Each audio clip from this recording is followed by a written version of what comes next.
Good morning. Good morning, distinguished ladies and gentlemen. I invite you, please, to have your seats as we prepare for the arrival of the other dignitaries to our main plenary. Thank you.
Ladies and gentlemen, we thank you so much for your patience.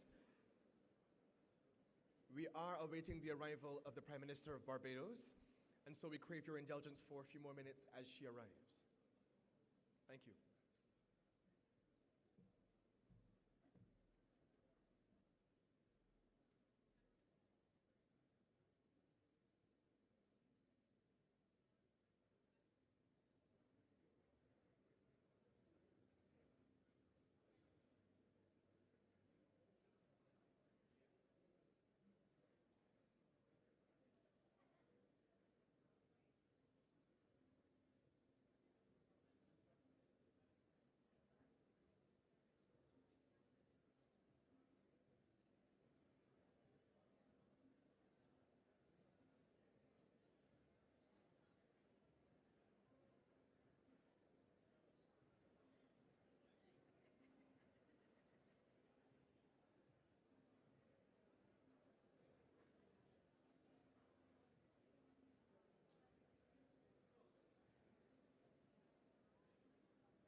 Distinguished ladies and gentlemen, please stand for the national anthem of Barbados.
Please have your seats.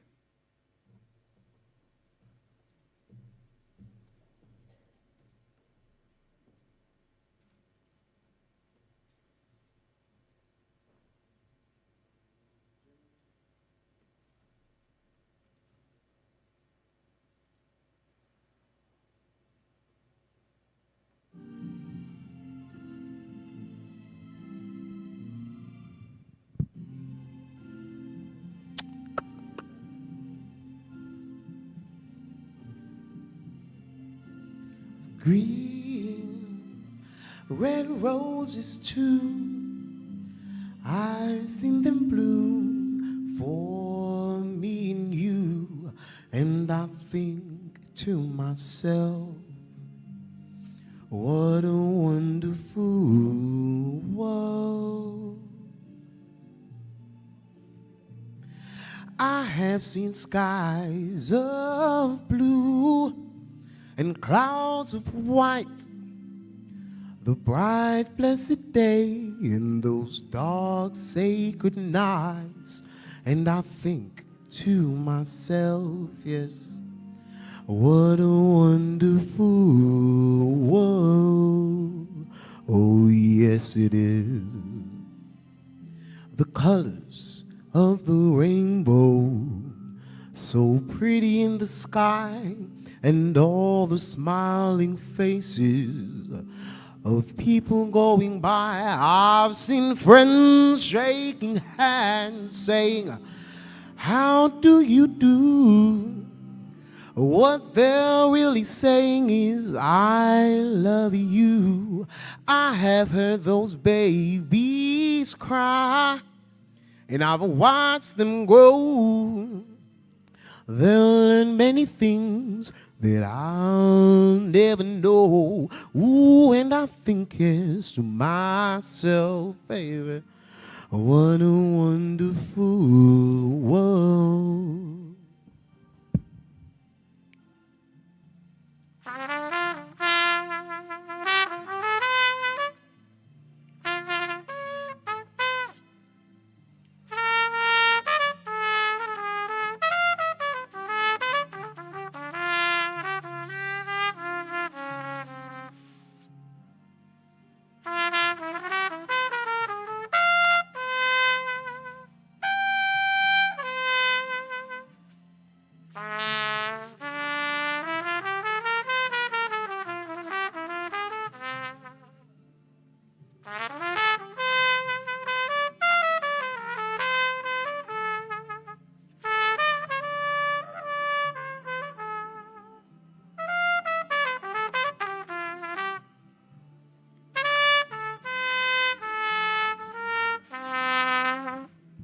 I have heard those babies cry, and I've watched them grow. They'll learn many things that I'll never know. And I think to myself, yes, what a wonderful world. And I think to myself, yes, what a wonderful world. Oh, yes, it is. Thank you very much, ladies and gentlemen. Good morning to you.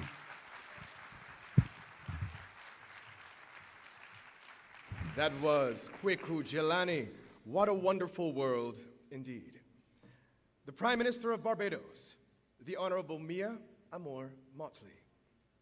Miss Damilola Ogunbiyi, Chief Executive Officer and Special Representative of the United Nations Secretary General for Sustainable Energy for All, and co-chair of UN Energy.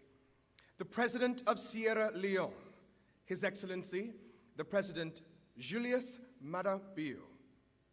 The Honorable Dr. Doto Mashaka Biteko, Deputy Prime Minister and Minister of Energy, the United Republic of Tanzania. Senator the Honorable Lisa Cummins, Minister of Energy and Business Development, Barbados. Ministers of Government, Heads of Delegation, His Excellency Yemi Osinbajo, High Eminent Vice President, Office of the Vice President, former Vice President of Nigeria, the former Second Lady of Ghana, Samira Bawumia, COP29 President, Mr. Mukhtar Babayev, other specially invited guests, distinguished delegates, honorable ladies and gentlemen, I greet you with a wonderful good morning. Now you've got to give me at least an ounce of that energy that I've given you back this way. Can we try that one more time? Good morning.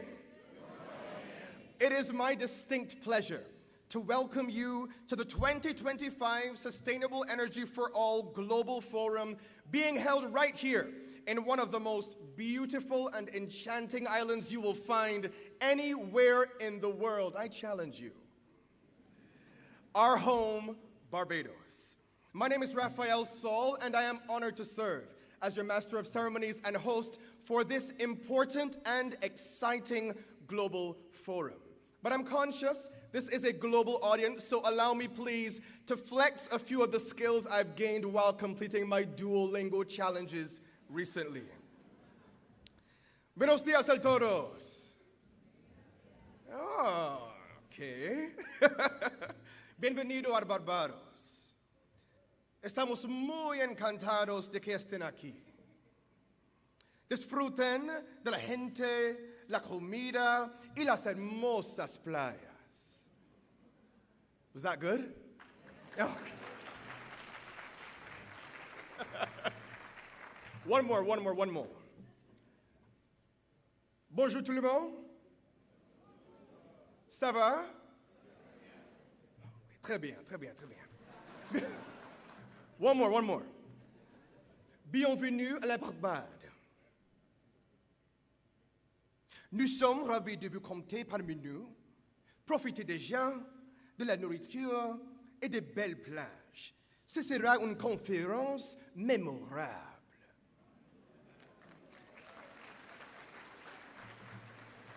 Unfortunately, everyone, I am out of languages. So we're going to proceed in English if that's okay with you. Your presence here today underscores the collective commitment to addressing one of the most pressing challenges of our time, ensuring sustainable, equitable, and resilient energy systems for all. As the world faces the escalating impacts of climate change, energy poverty, and economic inequality, we are reminded that the solutions we seek require collaboration at every level. That's across governments, private sector leaders, development organizations, and the wider civil society. This cannot be what we call in the Caribbean a talk shop. Over the coming days, we will explore innovative solutions, mobilize partnerships, and drive forward policy decisions that will accelerate the energy transition while ensuring that no one is left behind. From harnessing renewable energy to financing sustainable infrastructure, from strengthening global cooperation to supporting vulnerable communities, this is a collective effort that demands bold leadership and decisive action. It is only fitting, therefore, that we open the curtain on today's discussions by hearing from a leader representing a nation at the vanguard of sustainable energy and climate action globally. Barbados has demonstrated an unwavering commitment to renewable energy solutions, climate resilience, and a just energy transition, making it a powerful voice in the global conversation. To deliver the official welcome remarks, please join me in welcoming Senator the Honorable Lisa Cummins, Minister of Energy and Business Development, Barbados.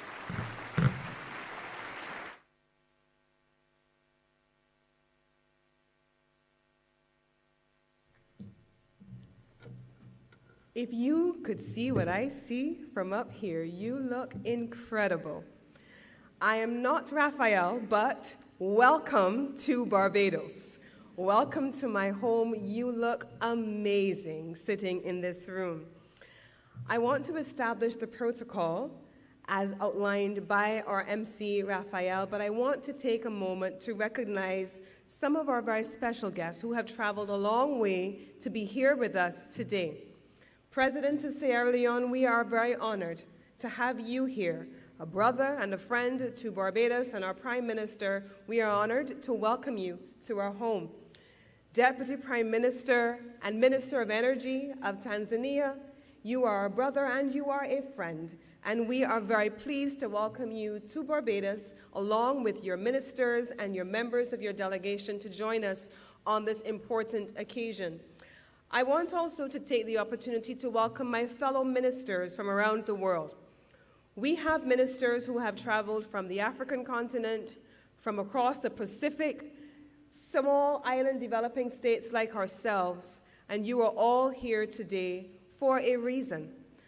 I cannot, of course, not mention my own colleagues here who would love to be here with us this morning, but Parliament in Barbados is in session, and those of you who are ministers, you know the importance of an annual budget presentation, and we are in the throes of that annual process right here, and most of the ministers who are following from a distance are not necessarily happy that they're missing the opportunity to interface with you, but they send their greetings in absentia. But I do have one of my colleague senators here with me and colleague cabinet ministers, Senator on the Honorable Chad Blackman, who is a friend, a brother to many of you and certainly to me, and I'm very grateful that he is able to be here with us today. We have a number of international organizations who have traveled from all parts of the globe to be here as well. The members of the United Nations Fraternity, the various international financial institutions, private wealth management institutions, and our partners from across the globe. My sister and friend, former Second Lady of Ghana, we're so happy to have you here with us. And we have the powerhouses from around the globe. But today could not be possible without my sister and my friend, Damilola. I call her Dami. And so many moons ago, it feels like it was many moons ago, but it was just maybe 2.5 years ago. I had just taken up the seat of Minister of Energy and Business in Barbados, and I believe the very first letter I got from anyone, anywhere in the world, was from the UN Assistant Secretary General on behalf of Dami. And they reached out and they offered to work with Barbados on our energy transition. And as they say, not just here, but everywhere else, the rest is history. We're all here today, and we're going to be launching the culmination of the body of work that we have worked together with Damilola and the entire SEforALL team. And I know that my own team in the Ministry of Energy in particular, they're here today, but they have twinned in every possible way with the SEforALL team that have worked with them hand in glove like sister and brother over the last 2 years. And we are very honored to host SEforALL Global Forum here this week, and also to have had the members of the board of SEforALL here with us. Many of you we know in your individual capacity, and we're very happy to welcome you to Barbados. So as I was pondering what I would say here today, I had to think about it for a little bit, because this is an impressive audience. You also have among you members of our local private sector, members of our local development community, members of our hemispheric and regional development community, and all of you, in your respective ways, are vested in the conversations that we are having here today. And so as I reflected over the conversations that many of us have been having in our respective nations over the course of the last few years, we've all heard the buzz. We've all had the whispers and the conversations around the world that we now live in. We hear from every corner wars and rumors of war, development versus underdevelopment versus sustainable development. We, the leaders from across the globe, in particular, many of us from the global south, along with all of our development partners, we're gathered here today against that backdrop. We're gathered here to discuss how the energy transition can connect with the legitimate expectations of our people. How do we make electricity more affordable? How do we ensure that we eradicate energy poverty? How do we ensure that all across Africa, every single citizen has access to clean and affordable energy? For the small island developing states, we are on the front line of the climate crisis, the debt crisis, the development crisis, the sustainability crisis, the vulnerability crisis, and the invisibility crisis. Oftentimes, as we sit at the table, our voices are seen, and we often feel as if they're not heard. So for the SIDS, for Africa, for the developing world, for the South, we need to be seen, we need to be heard. Our concerns need to be given the agency that we require. That is why my Prime Minister, who you will hear in a few minutes, has become the global champion for a range of issues. She's become the name, the face, and the voice for issues relating to climate, to financing, access to affordable financing. And these are issues that we will talk about over the coming days, and they constitute a legitimate conversation.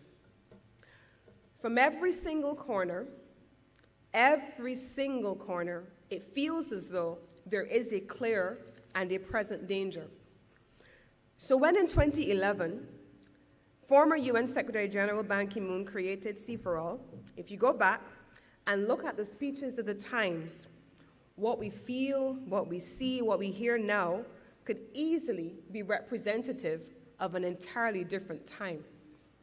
If we look back to 2008, when former US Vice President Al Gore issued the call to action to the United States to transition to 100% renewables in 10 years, then he too was talking about a clear and present danger. Here we are in 2024, the home of the Bridgetown Plan of Action. We have in the room the ministers that I've spoken about before, who led with the Samoa Plan of Action after the Bridgetown Plan of Action. In the African region, we had the launch of the Africa 300 initiative.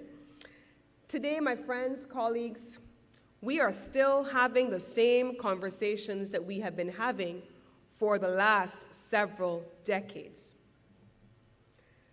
My question to you here in this room, the nation led by Prime Minister Mottley, the global champion that I've talked about, who has not been afraid to challenge the existing status quo, what are we going to walk away from here at the end of the next 2 days?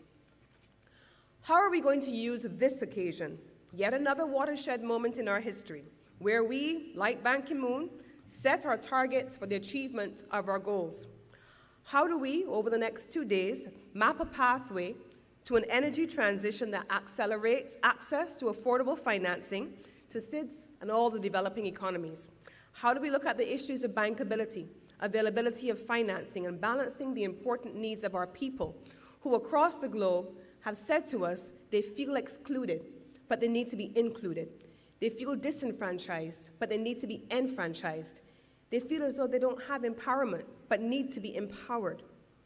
How do we walk away from here on Thursday evening with a supporting framework that creates bridges from the African continent, the Pacific region, to here, us in the Caribbean, in meaningful ways that support research and development, innovation, sustainability, investment, inclusion, affordable financing, and new mechanisms that make people the center of an energy transition?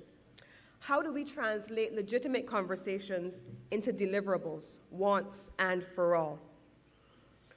What are the financial instruments that we're going to walk away from here today that can be used to de-risk renewable energy and energy efficiency projects in the global south? How do we map a pathway from the creation of SEforALL in 2011 to today, and then onwards to 2030? How do we get to 100% renewables, as we saw in Dubai in the second to last COP? Friends, the time is now. The urgency of now has quite frankly been exhausted. We have seen far more watershed moments in history than we can count. There's always a battle of some kind. There will always be a battle of some kind. There's always been danger, and perhaps that will never change, but how do we make a forward trajectory out of this present moment? Can we walk away from here today, tomorrow, with a clear new deal for the South? How can we, with all of you here, with institutions like SEforALL, with dynamic and incredible leaders like Damilola, and with institutions like the United Nations, whose role and mandate remains as valid today as it was when it was created in 1945, how do we walk away from here with meaningful results? To our development partners, what role will you play? To our developed nation partners, what role will you play? What will we do together? The road from the creation of SEforALL to now, and from COP in Paris to Rio next year, up ahead, it is paved with promises that need to be met, deliverables that have to be accomplished, and the time to change must begin with us, right here, right now, in this moment, and not a moment later. So this is a call to action for all of us, and I know that the fact that you have come from all parts of the globe, that you have shared the same commitment to delivering on meaningful results for the people who are depending on us to do just that.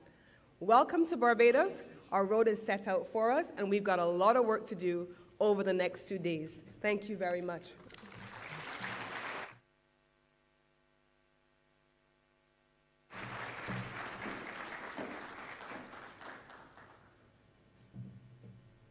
Thank you for those warm opening remarks, Minister Cummins, Minister of Energy and Business Development, Barbados.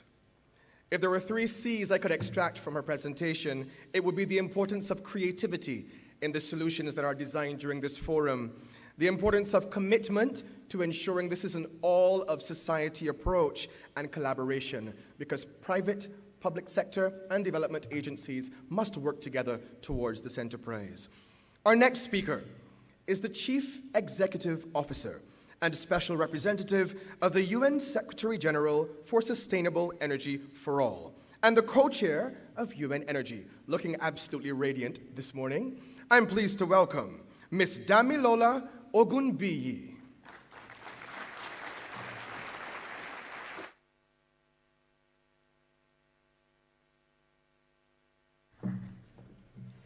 Your Excellency Mayor Mottley, the Prime Minister of Barbados, Your Excellency Julius Bio, the President of Sierra Leone, Your Excellency Biteko, the Deputy Prime Minister of Tanzania, and also the Minister of Energy.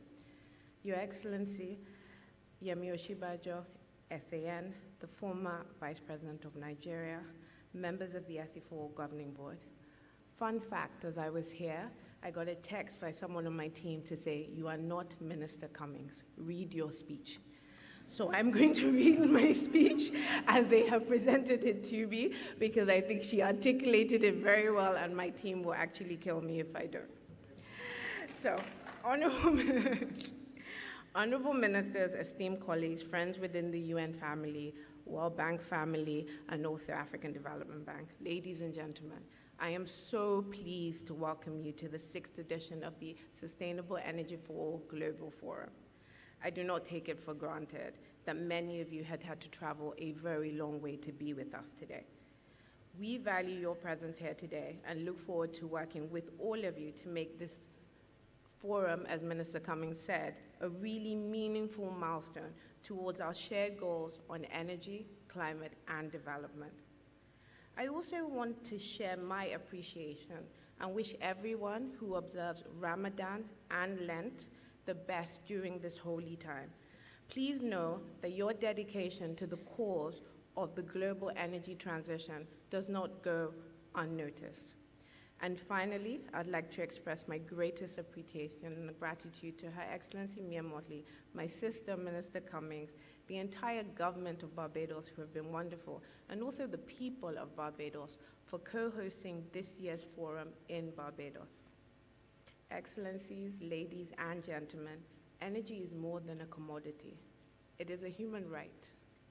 We must seek to solve the energy access challenge with a commitment to giving people power for a dignified and productive life. We simply cannot be satisfied providing poor solutions for poor people. Therefore, we must go beyond basic levels of lighting and charging to provide energy that can create jobs and sustain economies. We are at a pivotal moment in our transformation and the global energy transformation. There are two tides that are competing right now. How we collectively decide to act at this moment will determine whether we progress on our shared goals or we undo decades of action. As the global geopolitics evolves, international cooperation, especially on clean energy, is at an all-time low. And yet the economics of energy transition has never been more favorable, especially for developing countries, where the energy transition offers us the development opportunities of our lifetimes. Being here in the Caribbean, we can see firsthand that climate change is no longer a distant threat.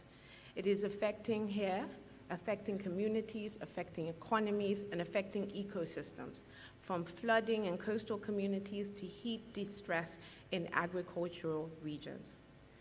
As part of the solution, I'd like to highlight Barbados, which holds a unique position in the global landscape because it's one of the few countries that aims to achieve net zero in the next 10 years. Through the Barbados Energy Transition and Investment Plan, the country has the opportunity to transform its economy while demonstrating what is possible in a small island state. Excellencies, we have less than 5 years to 2030, the end line for the Sustainable Development Goals, as we urgently need to push for higher ambition, stronger policies, greater financial flows, increased localization and green jobs, and faster results towards SDG 7, which calls for affordable, reliable, sustainable, and modern energy for everyone by 2030. This is why this forum is coming at such a timely point in our evolution, as it comes 6 weeks after the Mission 300 Africa Energy Summit, hosted by the World Bank and the African Development Bank, in support with the Rockefeller Foundation, the Global Energy Alliance for People and Planet, and ourselves, Sustainable Energy for All. At this summit, we saw over 26 heads of states have a commitment that they want their countries to reach universal energy access. The other pivotal moment that comes is the latest National Determined Contribution process, also known to many of us as NDC 3.0, that took place last month, where some countries have updated their climate commitments in line with their Paris Agreement. However, today, I urge others to join these efforts. The NDC process is more important than ever today to signal that international processes on climate are not critical for the planet, but they are invaluable to nations and the people within these nations. I am pleased that present today we have the COP29 president, and we also have the executive director of UNFCCC. showcasing the importance of international collaboration and leveraging their leaderships to find solutions and pathways for an equitable transition, which is what we need in this moment. Together with many of you in this room, we have co-created a solutions-based agenda. I am particularly keen to hear about how we can mobilize and deploy the right technologies and capacity to scale solutions. I'm also really excited and look forward to the DRE fund launch today that we're doing jointly with African 50, the Nigerian Sovereign Investment Authority, and the International Solar Alliance, which shows how, as Africans, we have to find the solutions for ourselves, and sometimes we have to look inwards instead of just looking for people to help us. As I conclude, I have to take a moment to thank the Middle East Green Initiative of Saudi Arabia and also the Nigerian government for all their support, all our funding partners as well as our funding sponsors. Your wavering support has been truly invaluable, and your mission to make sure no one is left behind. Thank you for listening.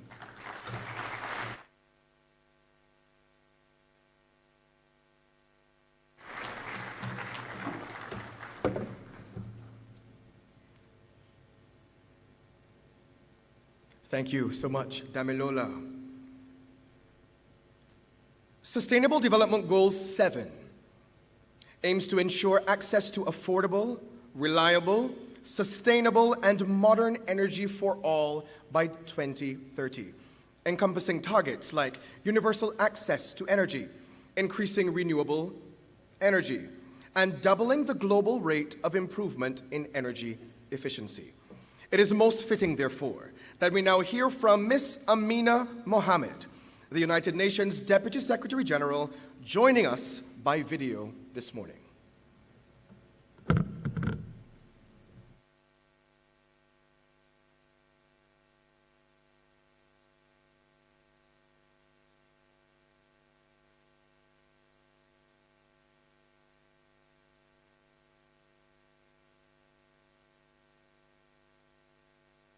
Milestone, the 10th anniversary of both the Sustainable Development Goals and the Paris Agreement.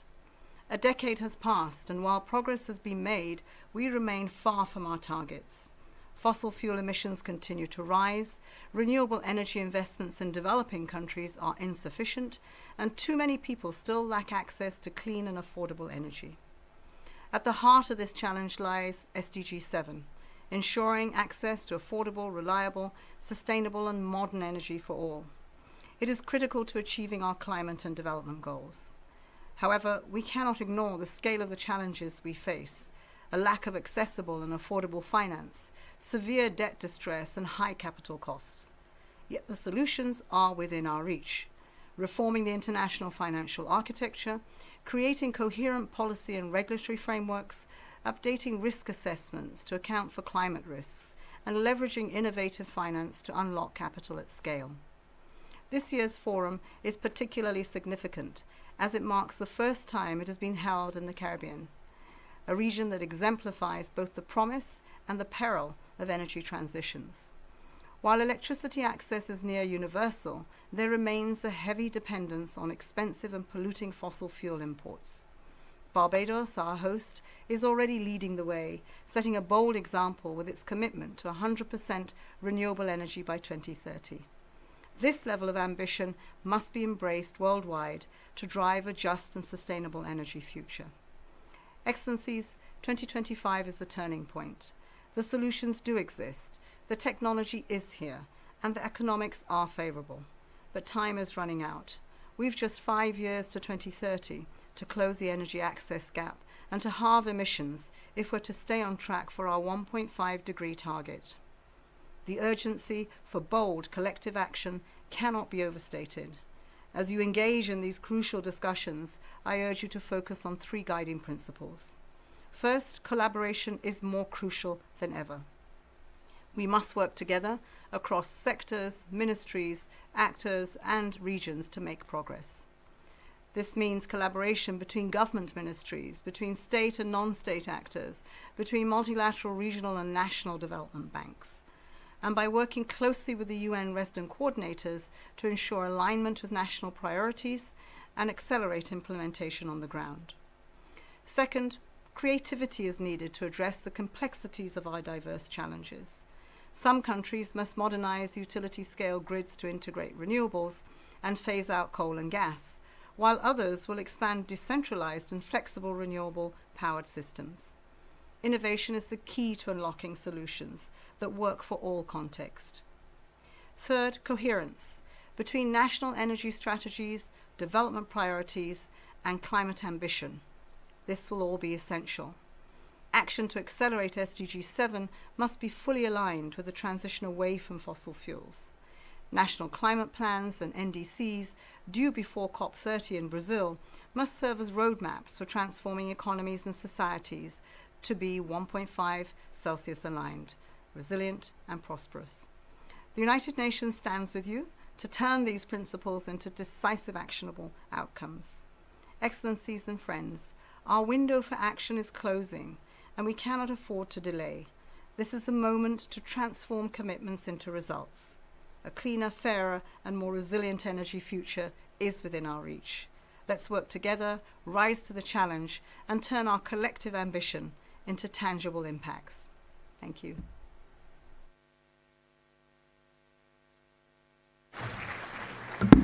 Thank you, Ms. Mohammed. A call to action for broad-based collaboration and commitment.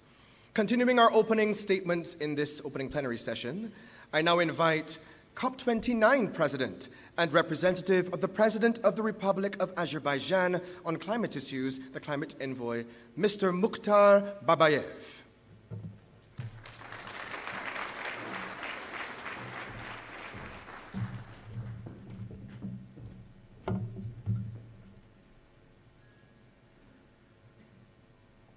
Excellencies, distinguished guests, ladies and gentlemen. It's a great pleasure to be back in Bridgetown. I must thank the government of Barbados, Prime Minister Mottley, and Ms. Damilola for bringing us together and for your consistent leadership. Dear colleagues, when we took over the COP29 chairmanship and embarked on this journey, there was no guarantee for a success. We faced many challenges, and we had to deliver some of the most complex mandates. But we never accepted that the task was impossible.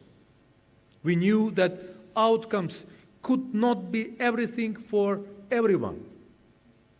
But we were focused on the need to find solutions that would be as fair, ambitious, and effective as possible. And we are proud of what we achieved together. First, we needed to make progress on energy. We worked with the International Energy Agency to facilitate dialogue and consensus. And we brought over 60 countries together to endorse the COP29 declarations on energy storage, grids, zones, corridors, and hydrogen. These declarations aim to accelerate commitments while providing a clear roadmap for scaling up renewables and improving energy efficiency, key to meeting urgent net zero targets.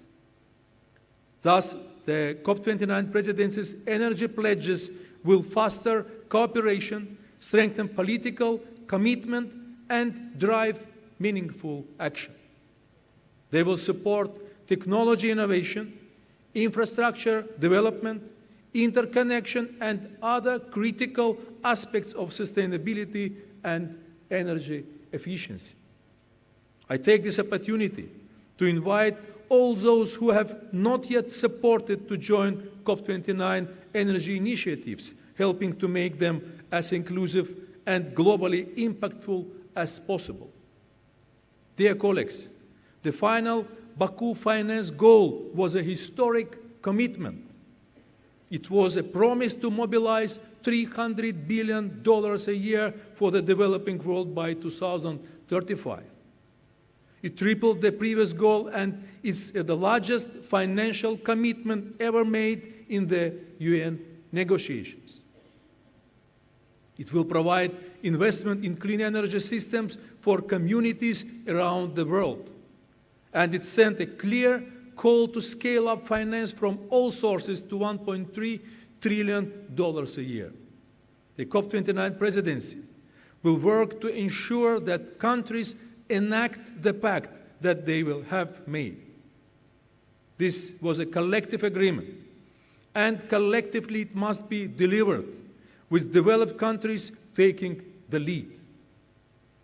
And we are working closely with our Brazilian colleagues to set out the Baku to Belém roadmap to 1.3 trillion. Dear colleagues, international support and partnership are essential.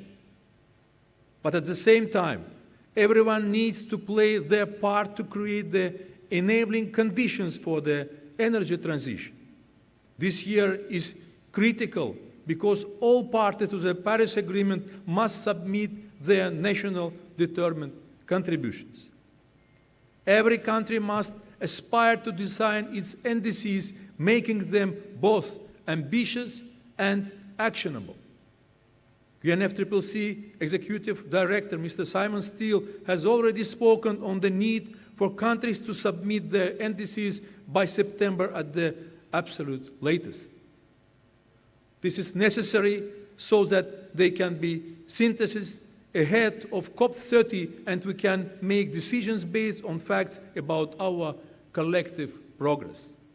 And second, these plans can serve as green light for green investment, setting targets and timelines, highlighting priority sectors and industries, and demonstrating government commitment to clean energy will send strong market signals. These signals will attract and guide investment. Therefore, we have worked with colleagues across the UN to make support available for everyone to develop these plans. Ladies and gentlemen, last year we were amazed to see how far we could go when we worked together. This year, we will hold governments to account for the promises they made in Baku, Azerbaijan. We will continue to facilitate dialogue on the next steps in the energy transition. And we look forward to many more years of partnership. I thank you.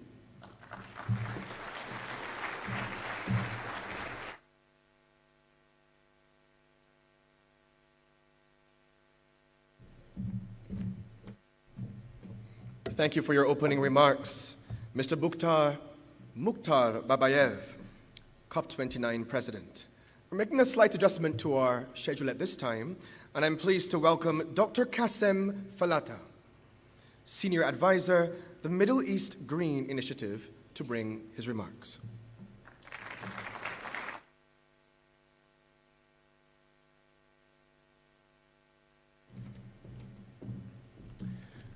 Well, good afternoon, ladies and gentlemen. And maybe I will be starting with challenging our MC through his language challenge that he's put. So I would start with a couple of languages. Assalamu alaikum. That's good. And then maybe to some of the Africans, I would say, well, Sannun Kudazua. Interesting. Excellencies, honorable guests, welcome to the Sustainable Energy for All Global Forum. And I should start with thanking the government of Barbados for hosting such an important event for global collaboration to reach a sustainable energy solution for all. We are united today with a shared vision to create a more just, secure, and prosperous future by advancing the transition to clean energy. It is an honor for us at Forward 7 to be the premium sponsor of this event, which seeks to unite efforts and offer better opportunities for millions across the globe. My name is Gassim Falata, and I'm the Clean Cooking Initiative Senior Advisor. As part of the Middle East Green Initiative, Forward 7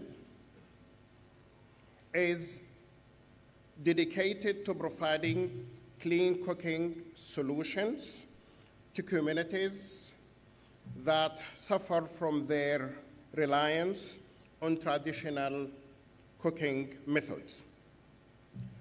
As the world makes rapid progress in the energy sector, it is unacceptable for women and families to spend countless hours and risk their health in searching for fuel.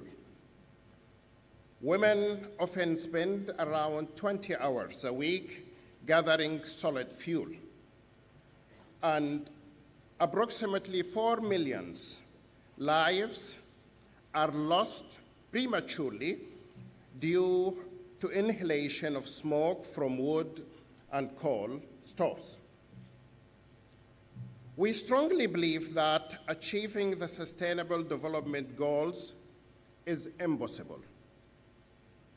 Indeed, impossible without accessible clean energy solutions for everyone. This responsibility is shared among local and international organizations as we work together to create and develop innovations and innovative solutions that address the needs of communities, while alleviating their challenges in a way that harmonizes with their environment. And we stress on one solution fits for all is not an option. At Forward 7, we are working in all fronts, be it the funding or the awareness and the training programs, because we have realized that for us to conquer this challenge, we need to work across the entire value chain. We are actively funding the harmonization of clean cooking product standards to ensure quality and safety for all users. Most importantly, we are taking significant risks by subsidizing the upfront cost of cooking kits, which is another important element in that value chain, to ensure that these solutions are accessible to those who need them most. This commitment aligns with the Kingdom of Saudi Arabia vision to provide access to clean and modern energy cooking solutions that improve lives and protect the environment. In collaboration with governments across the world and relevant authorities, we have initiated projects in over 7 countries so far. Our team's work goes beyond merely providing clean cooking solutions. We have taken the time to understand the unique needs that drive different communities to use traditional cooking methods. Our goal is to discover innovative strategies that help them overcome these challenges. From establishing energy infrastructure in undesirable villages to reduce the cost of clean cooking kits and raising awareness about their uses. And we are also committed to ensuring sustainable energy sources are available rather than relying on stopgap solutions. In closing, we look forward to exchange ideas and experiences with all of you as we explore new avenues for collaborations. Together, let's innovate solutions that enhance the lives of communities and move towards a future where clean energy is accessible to everyone. Thank you.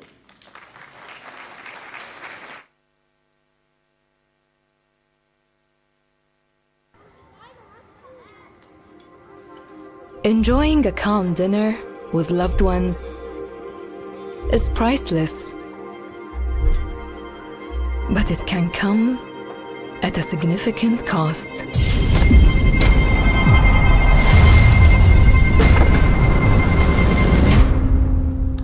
There's one meal that costs a few dollars a day. There's meals that cost $2.4 trillion annually for 2.3 billion people to counteract its negative effects on the health, gender, and climate. A meal cooked with gas or electricity, or a meal that erodes mothers' lives. One method brings a smile, while the other leads to suffering. It's a choice between food that requires a few minutes of preparation or food that consumes years of progress and opportunities for women.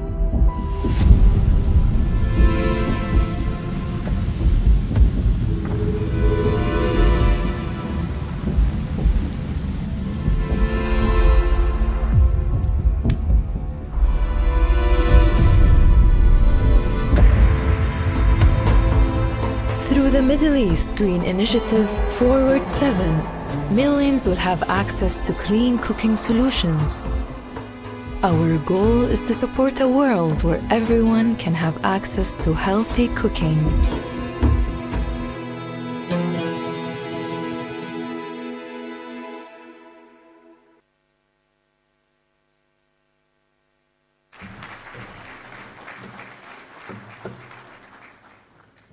A challenge, yes.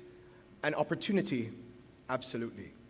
And speaking of challenges, Dr. Kassem, you'll be pleased to know I intend fully to take you up on that challenge, and I will be returning with some additional languages shortly. I pause at this time to acknowledge the arrival of our Prime Minister, the Honorable Mia Amor Mottley.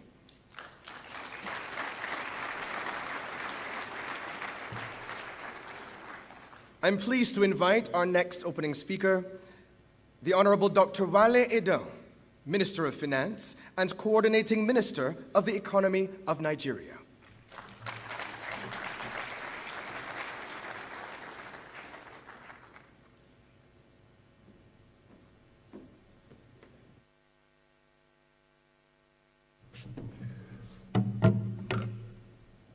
Merci et bonjour, mesdames et messieurs.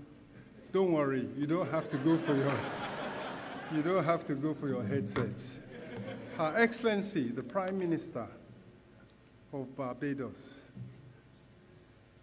the wonderful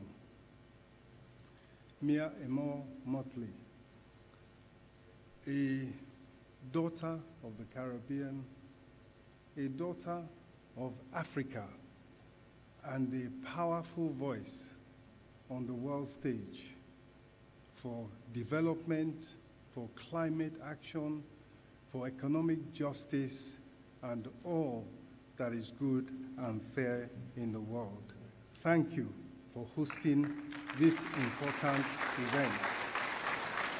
Your Excellency, President of the Republic of Sierra Leone, President Bio, the Deputy Prime Minister of Tanzania, and I think the Minister for Energy, the Chair of COP29 and representative of the President of Azerbaijan, my friend, my brother, the former Vice President of the Federal Republic of Nigeria, Professor Yemi Osinbajo. We heard earlier from the very eloquent Lisa Cummins, Energy Minister of Barbados, and all the other ministers that have managed to make it despite the fact that there are ongoing budget presentations right at this moment. May I recognize at this point also another very energetic, very resourceful, committed, and to get me here today, very, very determined young woman, our co-host and the CEO of Sustainable Energy for All, Damilola Ogunbiyi, your co-host. Thank you. And at this point, I do thank you and Prime Minister Mottley for the gracious, warm hospitality I've received since arriving at 3 a.m. this morning. The ministers from Nigeria, if I might recognize them, the Minister for Power, who I'm not sure whether he shouldn't be here, although he will talk later about the nitty-gritty, I think, of the power sector, while I will talk about the financing and the crowding in, particularly of the private sector.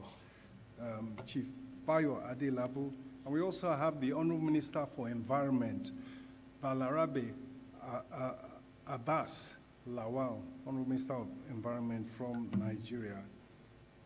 May I recognize the former Second Lady of Ghana, Samira Baumia. And at this point, I think I should say, distinguished ladies and gentlemen, as we say in Nigeria, all protocols observed. But you know, I do want to thank our hosts for this all-important conversation. Ladies and gentlemen, distinguished guests and partners, it's a privilege to be here. It's my first time in Bridgetown, my first time in Barbados, and as they say, by God's grace, I hope it will not be my last. Thank you. But we are here to really unite for a cause that lies at the heart of sustainable development, ensuring sustainable, equitable, and resilient energy access for all. There are many quotations about how important energy is. I'll take the one from Mr. Ajay Banga, President of the World Bank. He says, energy is a human right. Access to energy is a human right. We recognize that achieving this vision requires bold reforms. And I must say, Mr. Ajay Banga, by leading the Mission 300, has put his money where his mouth is and has tried to live up to that belief of his, of how fundamental electricity is to human life, comfort, and even existence. It requires, as I say, bold reforms, strategic investments, and collaborative partnerships. And as we say, a famous saying in Nigeria, you cannot clap with one hand. So it takes collaboration, it takes cooperation to achieve this important vision. In Nigeria, we have taken some strides towards achieving universal energy access.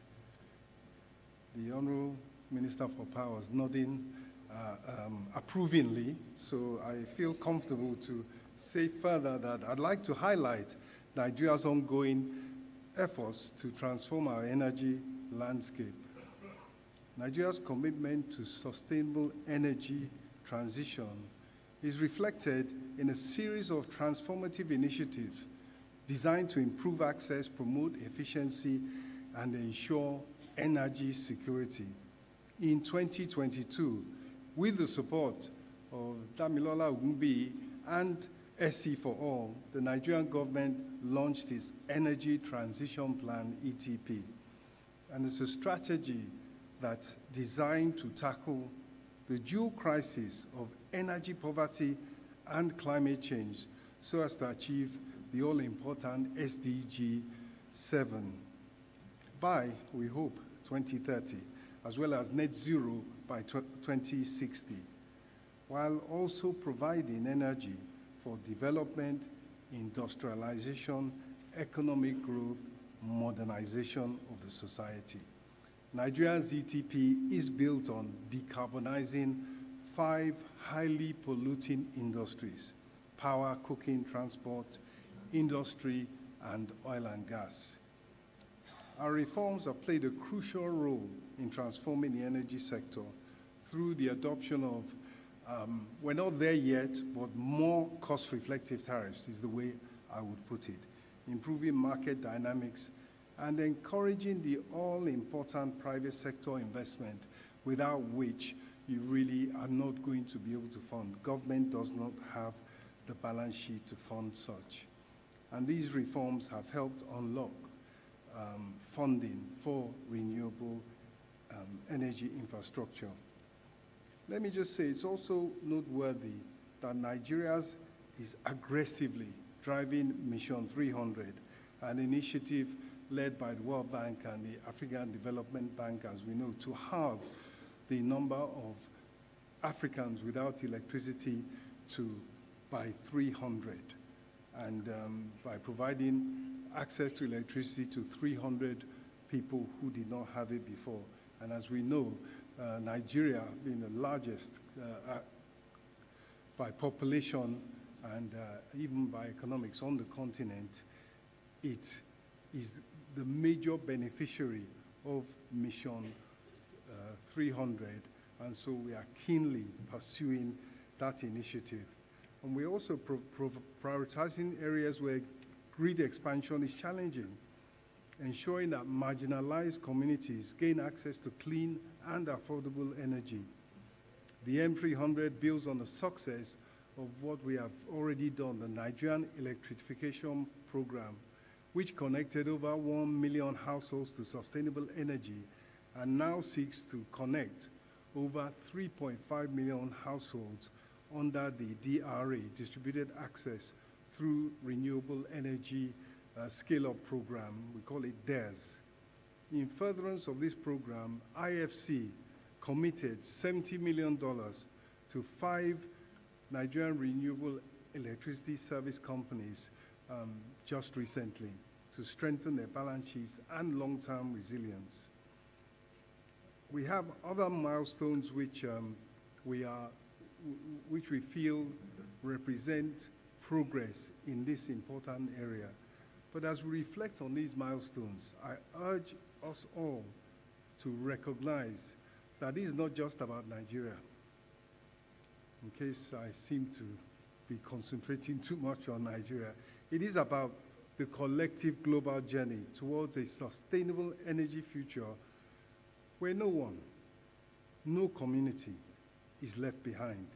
I wish you, all of us, a productive deliberations over the next couple of days as we commit to turning the discussions of today into tangible actions and not just another talk shop. Let's deliver a lasting impact. Thank you.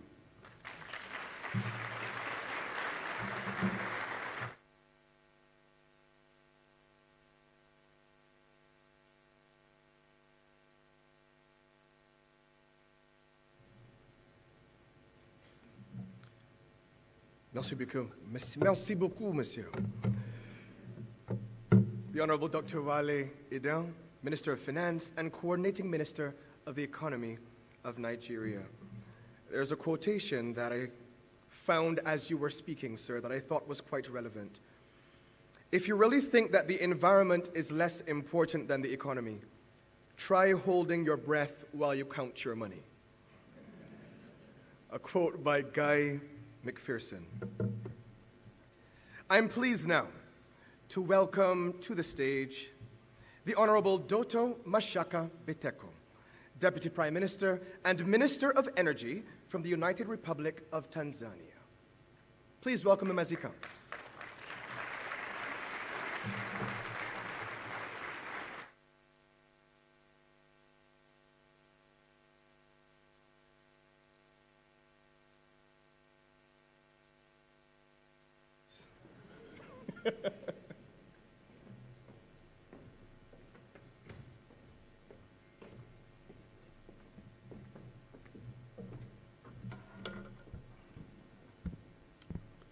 Your Excellency, Mia Mottley, Prime Minister of Barbados, His Excellency Julius Maad Bio, the President of Sierra Leone, my sister Damilola, a lot have been said about you.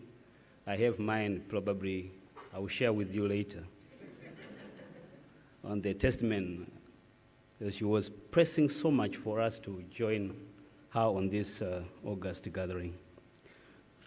Honorable ministers here present, ladies and gentlemen, it is indeed a privilege for me to join here in Barbados for the 2025 Sustainable Energy for All, a Global Forum, a gathering that underscores the urgent need for collective action to achieve sustainable energy solutions that advance equity, security, and prosperity.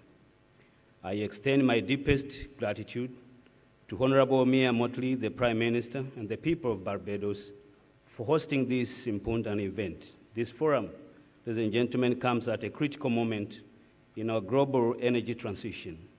The theme of sustainable energy for equity, security, and prosperity indeed resonates deeply with Tanzania's 7 priorities on our shared international commitments.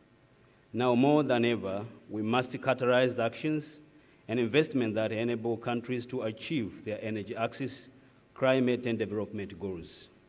Under the leadership of Her Excellency Dr. Samia Suluhu Hassan, the President of the United Republic of Tanzania, who has been championing the clean cooking agenda as a cornerstone of our development agenda, we are expanding the renewable energy capacity, improving energy efficiency, ensuring universal access to modern energy services. These efforts align with our commitment to Sustainable Development Goal 7, ensuring affordable, reliable, and sustainable energy for all by the year 2030 and the net zero targets outlined in the Paris Agreement. President Dr. Samia Suluhu Hassan has been championing clean cooking solutions both in Tanzania and across Africa. Her leadership has brought global attention to urgent need for cleaner cooking fuel technologies to reduce reliance on traditional biomass fuel. Through various global platforms such as Summit on Clean Cooking in Africa, which she co-chaired in Paris in May 2024, a total of $2.2 billion was mobilized in a financial to support clean cooking initiative in Africa. Through the Tanzania National Clean Cooking Strategy, which takes 10 years, Tanzania aims at ensuring 80% of our households adopt clean cooking solution by the year 2034. This ambitious strategy addresses environmental degradation, indoor air pollution, and gender inequality, ensuring that energy access also translates into better health and social economic opportunities. Ladies and gentlemen, ensuring that Tanzania benefits from energy transition being as a key priority to us. This is why we are complementing large-scale energy investment, such as distribution of subsidized gas cylinders for low-income individuals and households, providing financial incentives such as tax exemption to help private sector expand into remote areas, offering institutional support to the transition of clean cooking, including accelerating a clean cooking transition in schools, especially in Tanzania, a program which has been implemented by Sustainable Energy for All in partnership with the World Food Program and the government of Tanzania, and the campaign to raise awareness to bring clean cooking solutions to those who need them mostly is underway in the country. Tanzania also has made a significant stride in expanding renewable energy projects such as the Julius Nyerere hydropower project with a capacity of 2,115 megawatts, are transforming our energy landscape by providing reliable, sustainable power to millions. Additionally, we are scaling up investment in solar and other renewable sources while promoting energy efficient technologies across various sectors. Distinguished delegates, regional cooperation is our key strategy in Tanzania and Africa. As a leading member of the Eastern African Power Pool, Tanzania is strengthening cross-border power trade and expanding renewable energy generation capacity by addition of 2,464 megawatts by the year 2030. These efforts will not only meet the domestic demand, but also position Tanzania as a hub of region power, trade, supporting economic growth and sustainability across Eastern and Southern Africa. Our collaboration with Sustainable Energy for All and other international partners is crucial in advancing our goal of universal energy access by the year 2030, as envisioned in the SDG 7. We firmly believe that partnership between government and private sectors is very key, and the development institutions are essential for scaling up energy clean solutions. Ladies and gentlemen, we also recognize the urgent need to reform in multilateral development banks because, as some of the speakers before me have indicated, the challenge is financing. Financing has been actually the chorus of every speaker here. Therefore, the mechanisms such as debt pause clauses during natural disasters and innovative financing tools like green bond can help countries like Tanzania to access finances. Investing in clean solutions without expanding debt stress by working together, we can ensure that climate finance flow equitable to where it is needed mostly, and indeed, developing countries can enjoy that financing. Therefore, we support vulnerable nations in adoption of climate change while driving sustainable economic growth. Distinguished delegates, for this reason, Tanzania strongly supports the Bridgetown initiative, led by Her Excellency the Prime Minister Mia Mottley. The initiative represents a bold step toward reforming global financial system so that development finance become more accessible. We see this as an opportunity to address the systematic barrier that prevent development countries from securing the critical climate finance that they need. Achieving a just and sustainable energy transition requires leadership, innovation, and unwavering commitment. Tanzania is ready to play its part in ensuring that our people, and indeed all people, benefit from sustainable, equitable, secure, and energy for future. Through bold action and strong partnership, let us turn commitments into reality and pave the way for more sustainable and prosperous future for all.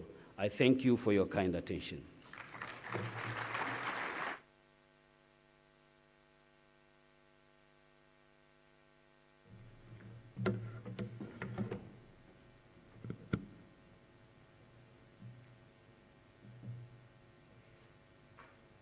Asante sana. Oh, we're doing this all day. The Honorable Dr. Mashaka Biteko, Deputy Prime Minister and Minister of Energy, the United Republic of Tanzania. Before I welcome His Excellency, the President Julius Maada Bio of Sierra Leone, we're going to have a video that features some of the work being done in Sierra Leone relevant to the energy transition. We have a vision for green industrial transformation, for our young children to comfortably study after dark, for our farmers to produce aplenty, for our hospitals to run 24/7, for our entrepreneurs to prosper in the digital economy. We have a vision for sustainable energy to power all this and more in Sierra Leone. The Sierra Leone Energy Transition and Green Growth Plan is our pathway to a better future. By 2050, we will achieve universal access to clean energy in line with Mission 300 for 100% electrification to power 1,500 health facilities and 28,000 schools. By 2050, we will achieve green growth with clean power for key industries like mining and manufacturing, agriculture, and agro-processing sector. We see change in front of our eyes. The clinic in Makali now refrigerates vaccines and provides life-saving care thanks to the Sierra Leone Healthcare Electrification Project. Shops in Kasirie are bustling, all thanks to reliable, affordable electricity. If today is already this bright, imagine the power of tomorrow, when we will double our energy jobs to 30,000 and unlock new markets, when today's investment opportunity of $6.5 billion gives us a thriving, flourishing green economy tomorrow. when we will be a leader in accelerating energy access and propelling Africa's energy transition. So, investors, partners, and changemakers, we invite you to join us to turn this vision into reality.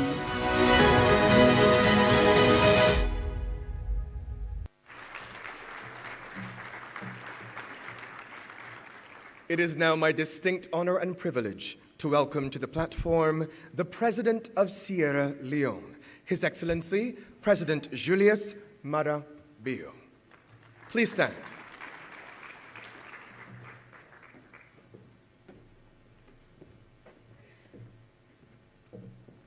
Let's take our seats, please.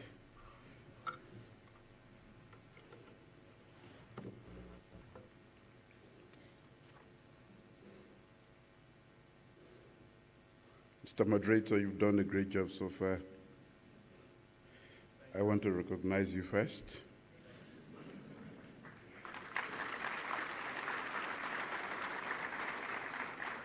And then come to my sister, Your Excellency, the Prime Minister of Barbados, Mia Mottley, and another sister, the Chief Executive Officer of the Sustainable Energy for All, and UN Special Representative Damilola.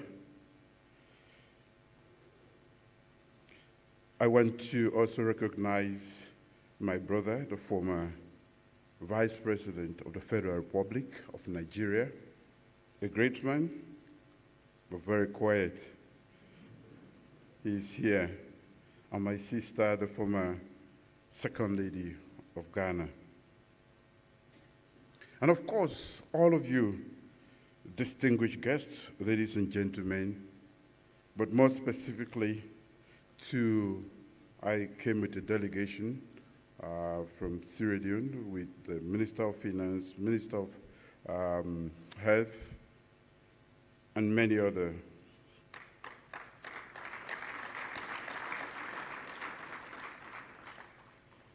It gives me great pleasure, ladies and gentlemen, to be with you this morning.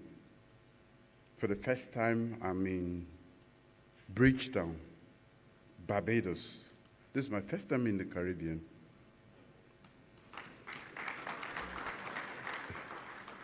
I don't know if they look like us or we look like them, but we look alike.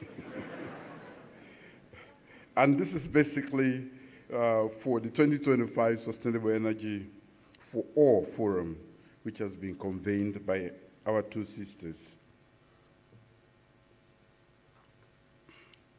So I want to start by extending my profound gratitude to the organizers, the government, and the people of Barbados for their warm hospitality and commitment to promoting sustainable energy solutions. Today, we gather at a very crucial moment when the urgency for global energy transition calls for collective action. You will all agree with me that energy is essential to the functioning and prosperity of every economy. In fact, it is the catalyst that fuels economic growth, fosters social transformation, and enhances climate resilience. Energy drives industry, fuels innovation, empowers education, and enhances the quality of life of all people around the world. Small and medium-sized enterprises, which are the backbone of our economy, can thrive only when they have access to stable and affordable electricity. In rural areas where poverty is most severe, electrification provides dignity and security, allowing families to transition away from inefficient and polluting energy sources. Women and children who are responsible for collecting firewood and using harmful cooking fuels deserve access to clean energy solutions that enhance their health and well-being, and we are their ambassadors. We have to provide those solutions and access. Access to clean, affordable, reliable energy is a significant challenge for millions in Africa, including Sierra Leone. The urgency to close the gap is more critical than ever, and we must intensify our efforts to ensure that everyone is included in this global energy revolution. Ladies and gentlemen, Sierra Leone is dedicated to its commitment to sustainable energy. Our government has prioritized renewable energy as a catalyst for economic transformation, resilience, and social equity. We are progressing towards universal energy access by implementing policies that encourage investment in clean energy, expanding mini-grids, and forming strategic partnerships, all of which are necessary for success at the end of the road. In November 2024, during the Climate Resilience and Energy Transition Dialogue, Sierra Leone introduced the Energy Transition and Investment Plan, which aims to attract investment for 1 gigawatt of power. The Energy Transition and Investment Plan is not just a roadmap for energy development. It is actually a way for us to show our national commitment to transformative vision, and it embraces innovation, resilience, and sustainability, and tells a whole new story about us. Central to this vision is an ambitious, low-carbon development pathway, which is aimed at integrating and supporting various key national priorities. It is closely aligned with the goals of our National Development Plan, our flagship Feed Saloon program, the National Electrification and Clean Cooking Strategies, and Sierra Leone's nationally determined contributions. By consolidating all of these essential initiatives under a unified strategy, we ensure that our energy transition directly supports our country's broader socioeconomic development. Our energy transition and investment plan emphasizes a stronger focus on renewable energy sources, especially hydropower and solar technologies. These renewable energy sources will lower our carbon footprint and improve the resilience and reliability of our power supply. However, to truly realize the vision of sustainable energy for all, we must address critical barriers, including limited financing, which has been referred to here, infrastructure gaps, and capacity constraints. To effectively scale sustainable solutions, we must foster strong international partnerships, drive technological innovations, and enhance climate finance. The energy transition should be inclusive, just, and equitable. Developing nations, particularly in Africa, have historically contributed the least to climate change, yet suffer the most severe impacts. We must ensure that the transition to sustainable energy uplifts the most vulnerable and does not deepen inequalities. This necessitates strong policy measures, enhanced funding, and the exchange of ideas, knowledge between countries and industries. I urge our global partners, governments and the private sector, and multilateral institutions to enhance collaboration on clean energy investment in Africa. We require concessional financing technology transfer, and the innovative funding mechanisms to enable nations like Sierra Leone to develop sustainable and resilient energy systems. The transition to renewable energy is both necessary and advantageous. Sierra Leone is well positioned to take advantage of green growth by investing in off-grid solar solutions, enhancing our hydropower capacity, and expanding clean cooking initiatives.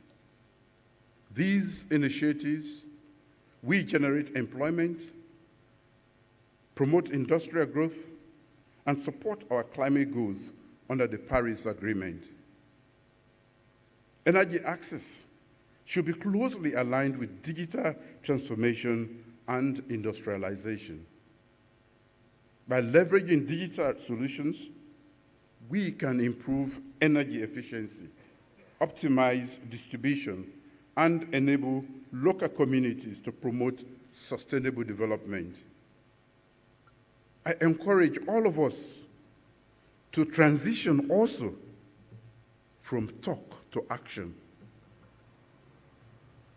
We possess the knowledge, we possess the technology and resources needed to make sustainable energy accessible to all.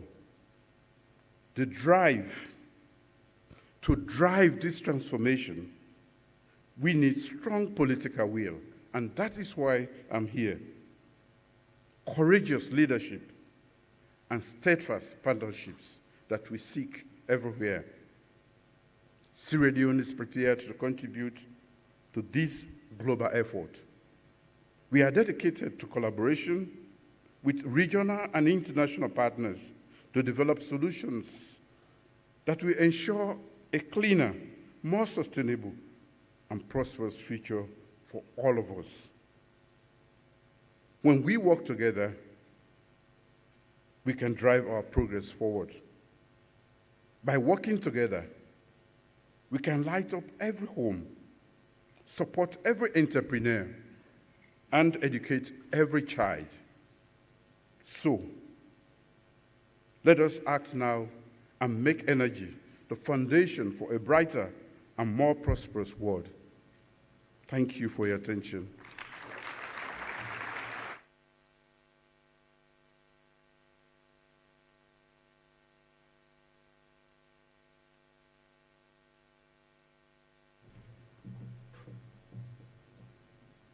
Thank you, Your Excellency, the President of Sierra Leone,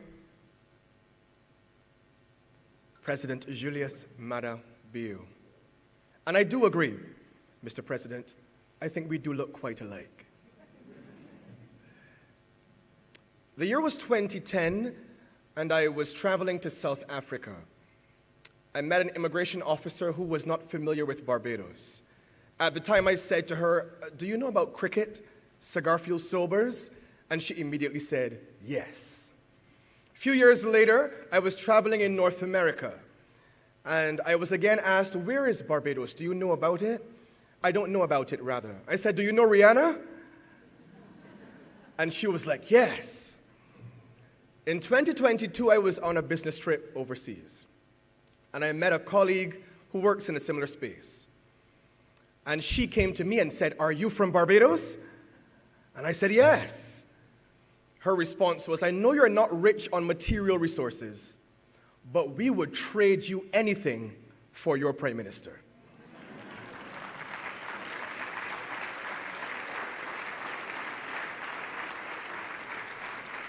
And my response then is my response today: absolutely no. We will share, but we will not trade. A visionary leader leading the transformation of her country, the evolution of the Caribbean region, and standing at the vanguard of the climate fight globally, it is my distinct honor and pleasure to welcome Her Excellency, since everyone is crowning Her Excellency, Her Excellency, the Honorable Mia Amor Mottley, Prime Minister of Barbados.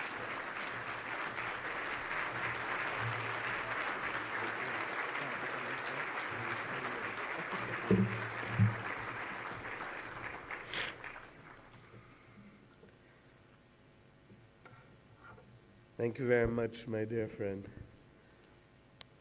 Please sit.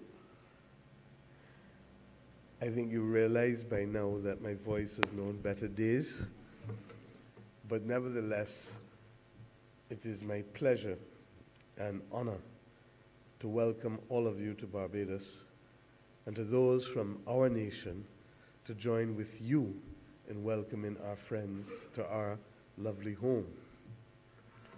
Your Excellency, the President of Sierra Leone, my dear brother, I really do want to welcome you to the Caribbean, and in particular to this country.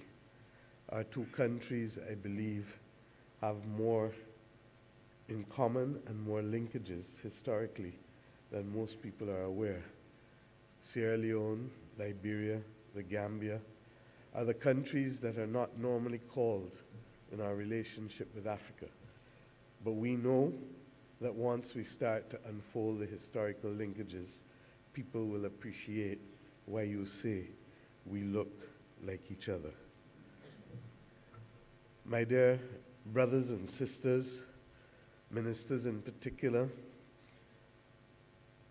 Deputy Prime Minister of Tanzania, my dear brother Minister of Finance from Nigeria, former Vice President of Nigeria, Second Lady of Ghana, my dear Caribbean brother, in whom we are very, very proud, Mr. Simon Steele, the head of the UN framework for the CCC, and then our very own Selwyn Hart, who continues to be a distinguished advisor to His Excellency Antonio Guterres on climate.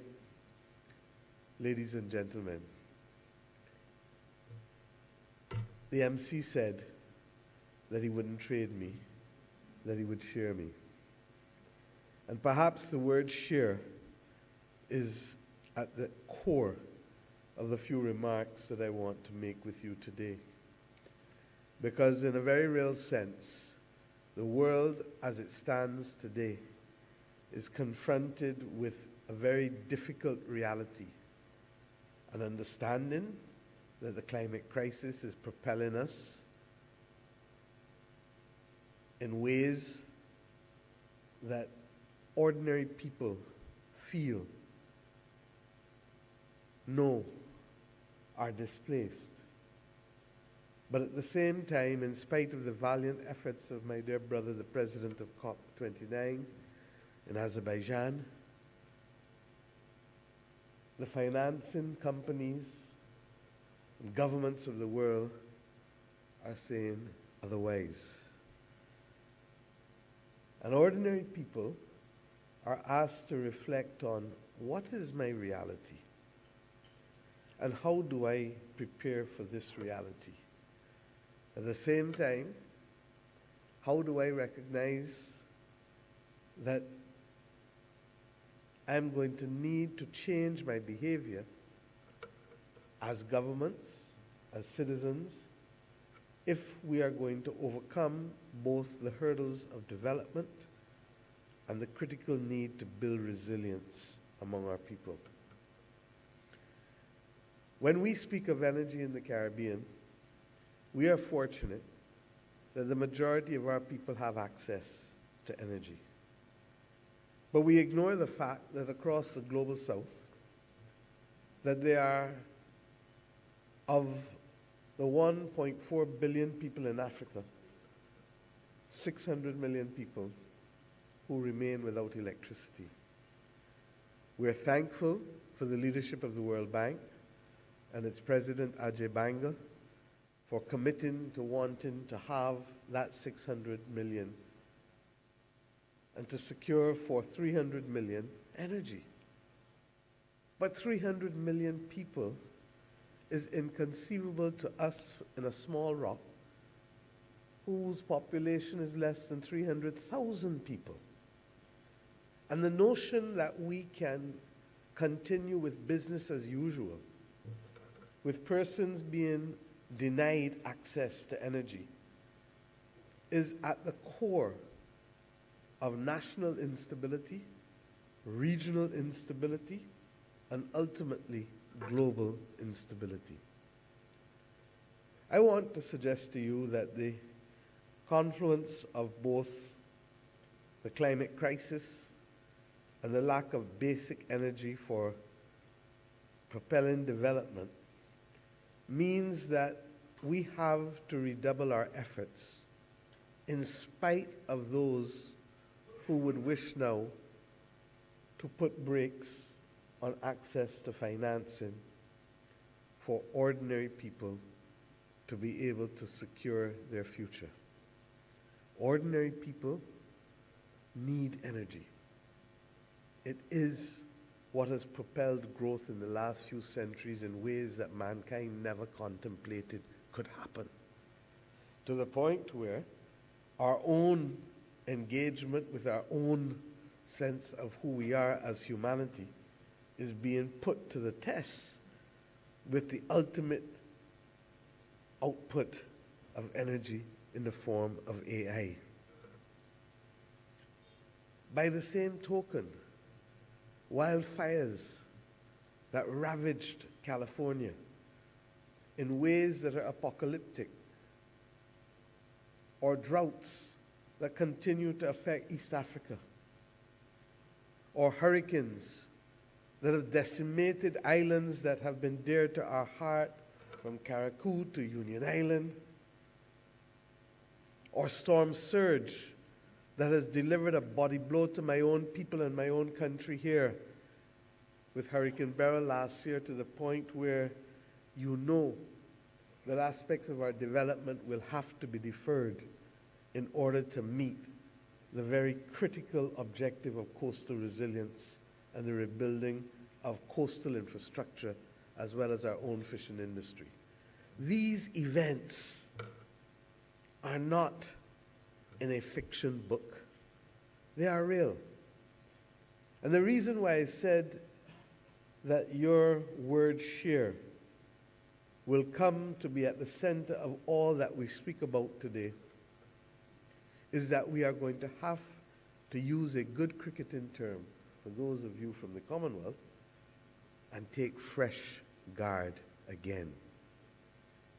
Bridgetown 3.0 recognized that this might have been a possibility. And in it, we spoke about domestic resource mobilization. In it, we recognize that the pooling of activities would become critical. In our own region, Caribbean community, we have started the preliminary work of seeing what it can look like if, instead of each country trying to go off on their own for offtake agreements or to compensate for the fact that we are one of the most underpopulated regions in the world, with the exception of Haiti, in our community, to compensate for the lack of demand, our energy capacity, our renewable energy capacity in this region is significantly higher than our ability to be able to use the offtake therefrom. And we therefore, rather than seeking to move 1-1-1-1-1-1, have to come together to determine how we can leverage Guyana and Suriname's hydroelectric potential and its vast solar because of the lands, the geothermal of Dominica, St. Kitts, Grenada, St. Vincent and the Grenadines, and St. Lucia, the offshore and onshore wind potential and solar potential of Jamaica, Belize, the various associate territories, Antigua and Barbuda, Barbados, Trinidad and Tobago, in order to meet global demand, whether it be in Europe or Japan or wherever else. President von der Leyen, less than 3 weeks ago, in visiting Barbados to the Caribbean Community Heads of Government Conference, made us aware of the fact that they in Europe have determined that they will produce 10 million tons of green hydrogen by 2030. But they will need to import 10 million tons of green hydrogen by 2030.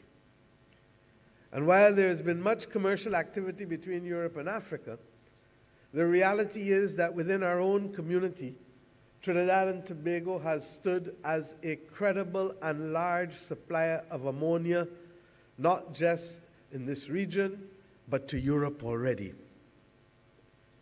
Green hydrogen is explosive for transportation, but the conversion into ammonia creates a different business case.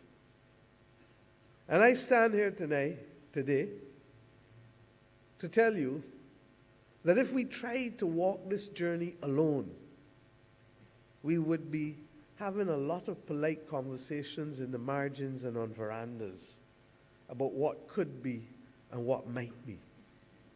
But if we summon the energy and the political will, as you heard from President Bayo,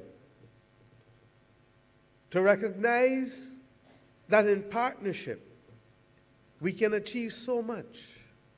Europe has made its claim very clear, and President von der Leyen called for reliable partners to be able to attain this objective. You have heard that capacity and financing continue to bedevil us, and Europe has perfected the art of using guarantees to unlock additional capital. My dear friend Arantxa Gonzalez is here as the former head of ITC, former foreign minister of Spain, and who continues to carry the flag for boosting partnerships and creating opportunities for small businesses. I'm told you're speaking tonight or tomorrow. I look forward to hearing your words. But the point is this, that in the Caribbean community alone, we have $6 billion US, and it may sound small to those of you who are accustomed to large countries, but for us, it is appreciable. But we have $6 billion US alone in domestic excess liquidity, attracting from 0.01% to, in most instances, with the exception of one country, below 5% in interest rates. And we know from our own debt for climate swap, supported ably by the Inter-American Development Bank and more specifically by the European Investment Bank on the particular issue of guarantees, and then of course the Green Climate Fund that has remained the only major credible source for many of us in the Global South. And Mafalda, I welcome you to Barbados and thank you for your excellent work.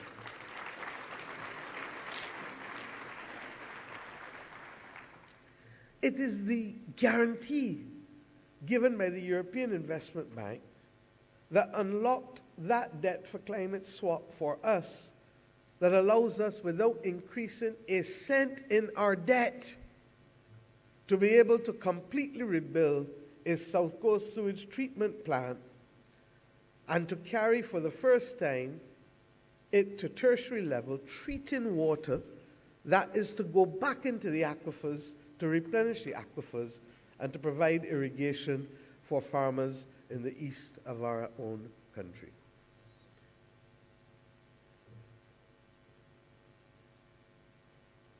The beautiful thing about the game of cricket is that you learn early that you have to play on the pitch as it is, not as you would like it. And Barbados has perhaps produced more global cricketers of excellence per capita than any other part of the world. I apologize to my brothers in Grenada and Trinidad and elsewhere, even in India. But in learning that, it learns that we play on the wicket as it is, not as you would like it. And you don't spend time or energy crying over what could have been, but we deal with the world as it is on the 12th of March, 2025. I therefore ask us to use this opportunity to make the partnerships to perfect the networks that will help us unlock the financing that is critical. I also ask us to recognize that as small states or as developing states, mimicry does not get us very far.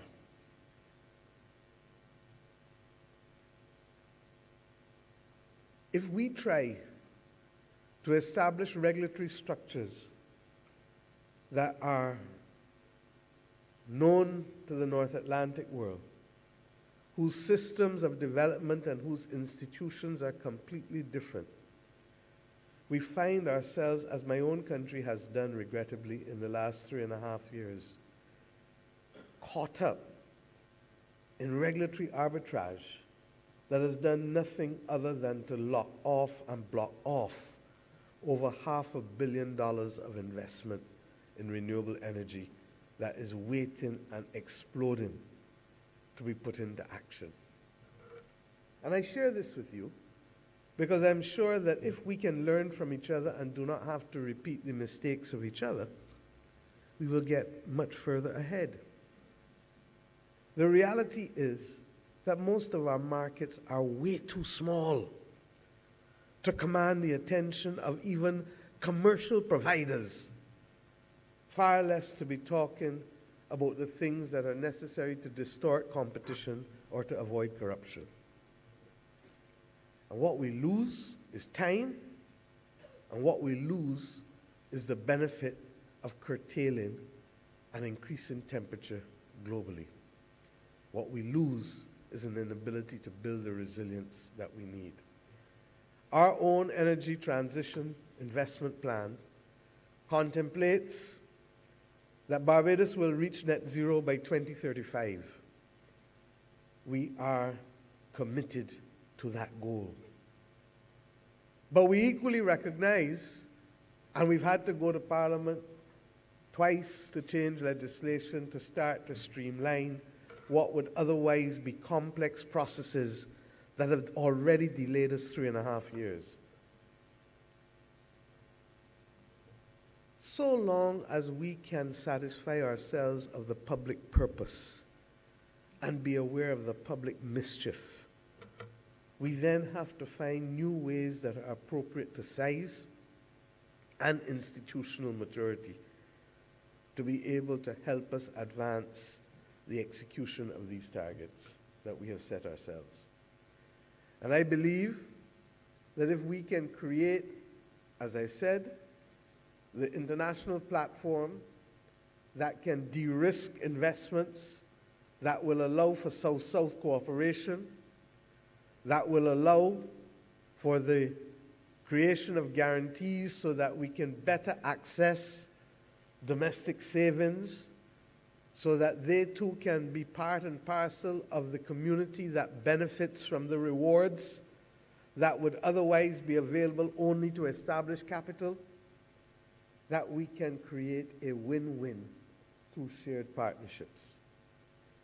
And I want to remind us that even on the regulatory aspect and the issue of capacity separately, without the assistance of the Rockefeller Foundation, IKEA, and the Bezos Foundation in partnership, launched in Dubai at COP28, we would not be able to be where we are today, on the verge of finally getting access to the procurement of batteries so small that without them, we wouldn't even be able to access who would sell us batteries.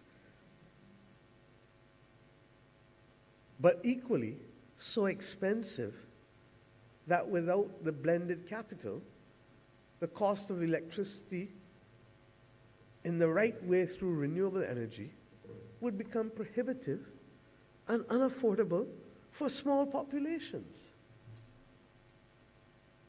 There is still a global conversation to be had with respect to how do you offset the constraints of size to facilitate the equitable partnership and inclusion of small states in a just transition for clean energy and renewable energy in particular.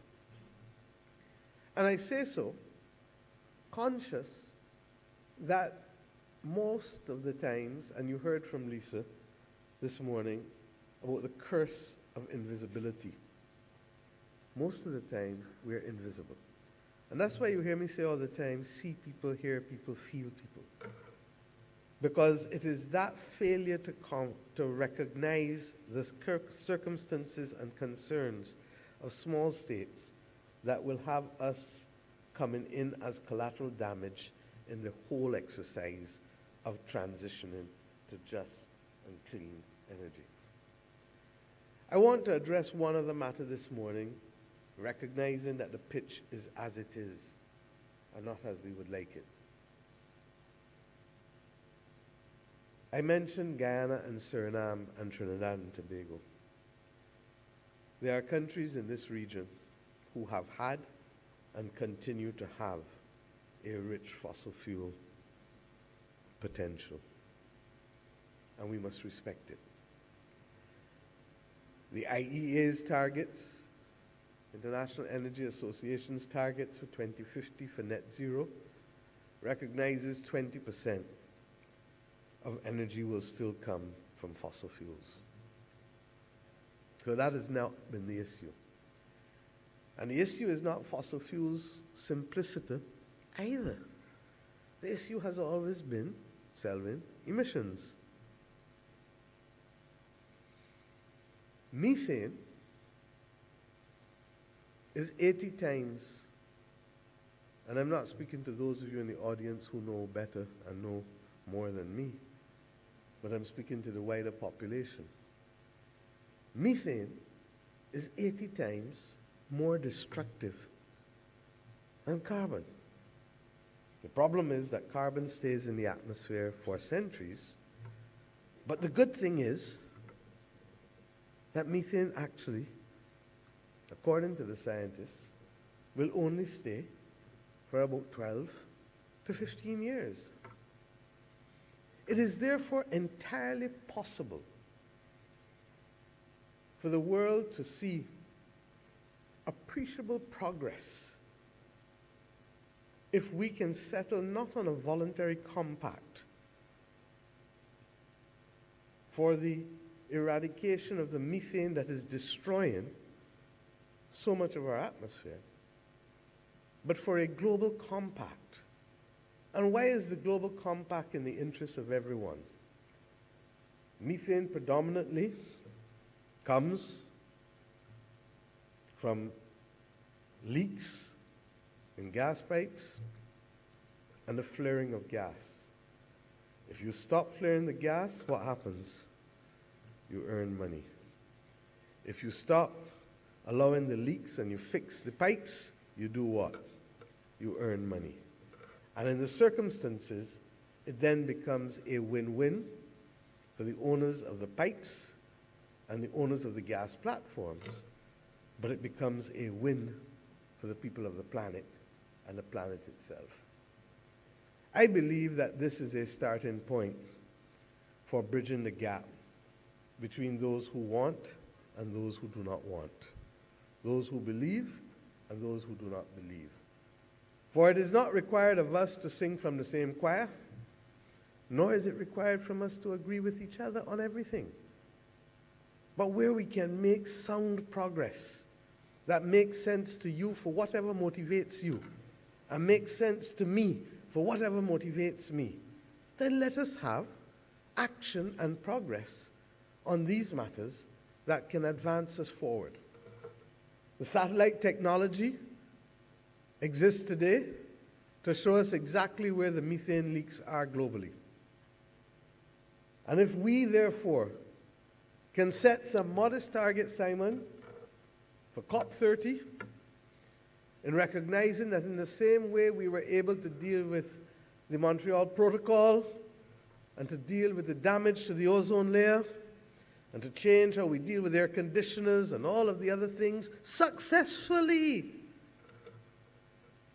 that the world potentially can set itself a target that by 2040, methane should be removed from the atmosphere in playing the damaging role that it does. Now, I am not a scientist, but the scientists have advised me consistently that if that can happen, that we will actually see a reversal of 0.5 degree in the world's temperature.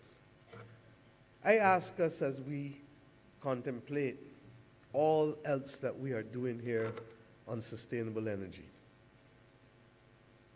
being a zealot will not help anyone, but being practical and finding points of cooperation. And let me be very clear. The views in those countries which I've spoken about are credibly committed to fighting climate. But they equally recognize that they need to finance their way to net zero. And if they are precluded from being at the table with respect to the use of fossil fuels, they believe that they will be negatively affected. What then brings me to the second major point, that if we get the methane equation correct, it will actually buy us time to scale up decarbonizing technology for fossil fuels. If we get the time right, in the same way that we can send a man to the moon and aspire now to send one to Mars, we can get the decarbonizing technology absolutely correct to be able to ensure that what is the little thing at the back of most of our minds in here doesn't come true. And what is that? Simon Kopp is a wonderful exercise of commitments. But commitments are not capacity. And if we cannot have a real pathway that appreciates capacity to renewable energy and to just transition into clean energy, then fossil fuels will continue to be the driving force that brings development under the Sustainable Development Goals to people. And these are the complex issues that cannot be captured in a 60-second soundbite and in a 4-inch column story in a newspaper. I ask us to recognize that this, as we move into COP30, requires mature debate and conversation. As we reflect on the geopolitics of the world as it currently is, requires mature conversation. And as we reflect on the utter and absolute vulnerability of populations to the climate crisis, demands mature conversation. I hope that this gathering here on this site at Barbados, that just over 30 years ago was the site for the Barbados Program of Action, which led to a concrete, credible pathway for small island developing states development, just as it did 30 years ago, that today, Damilola, your energy and passion and commitment to provide sustainable energy for all can receive a much, much needed injection, not just of hope, but of commitment and maturity to allow us to achieve for the people in whose names we serve the opportunity for true and genuine development. I want to end by thanking my Minister of Energy, who has been indefatigable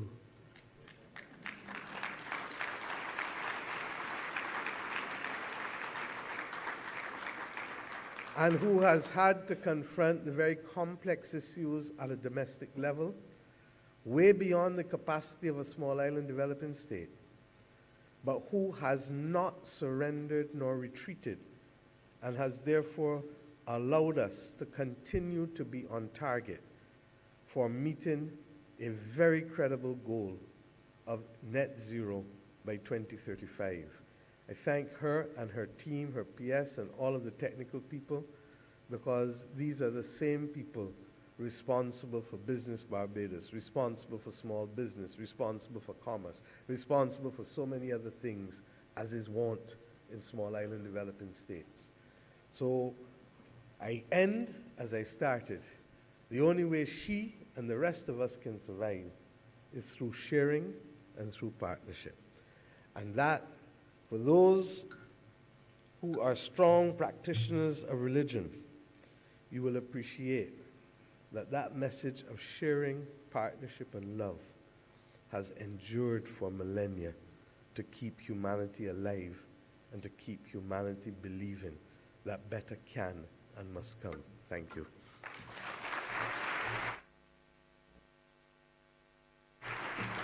Thank you.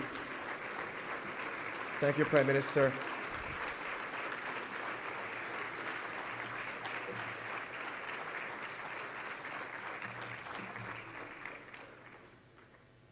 I'm not often short on words, as you may have guessed, but truly a challenging and inspiring address. Please do have your seats.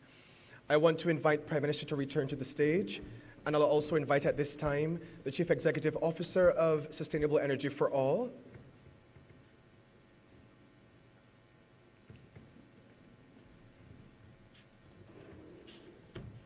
very well. Excellent. So we're poised at this time now for a tete-a-tete conversation, where Prime Minister Mottley will be engaging in an interview discussion led by Dr. Akshat Rati, senior reporter from Bloomberg News. Please welcome him as he comes.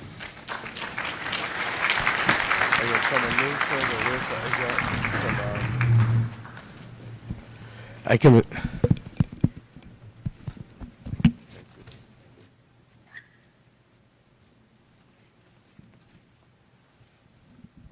Prime Minister, thank you for that speech, and thank you especially for making time during this week when the budget discussions are going on.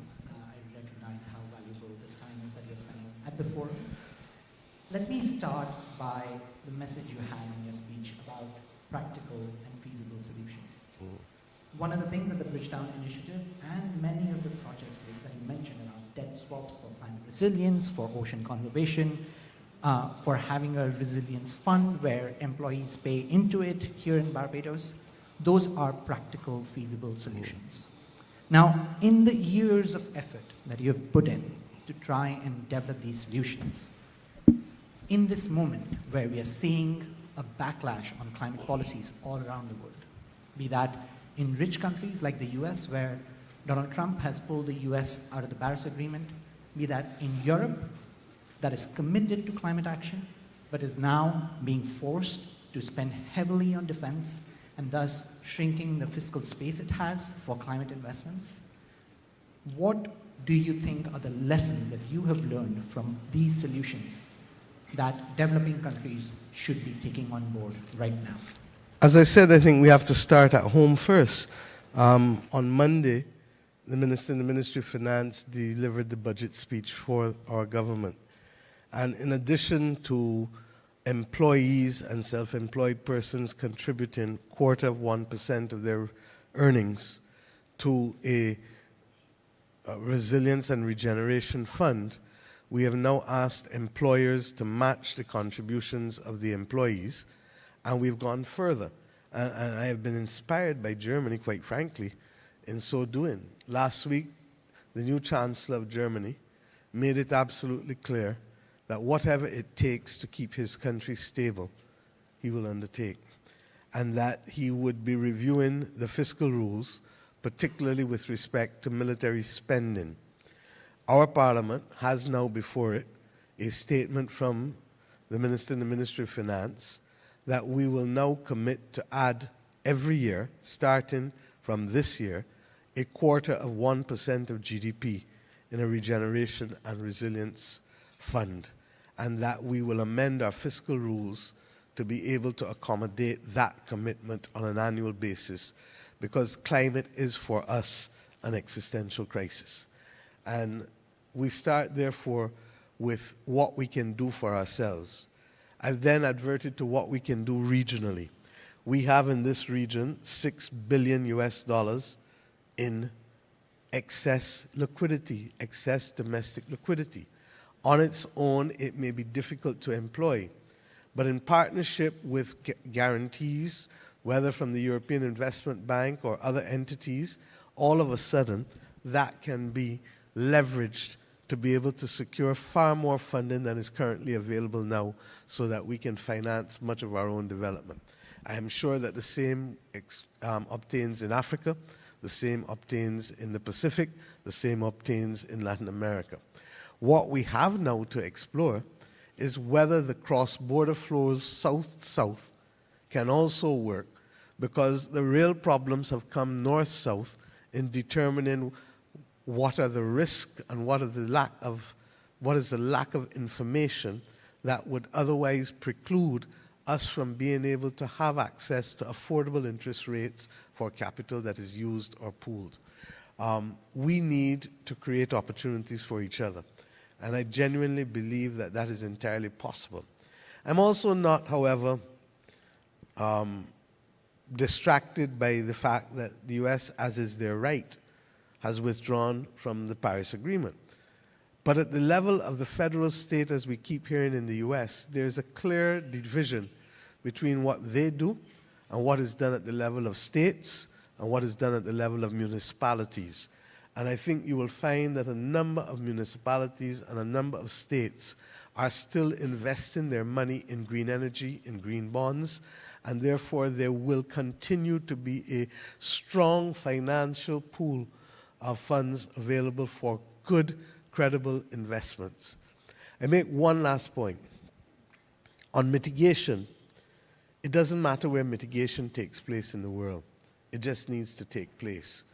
And we need, therefore, to find a way of creating a global fund that can finance the most efficient and effective mitigation projects.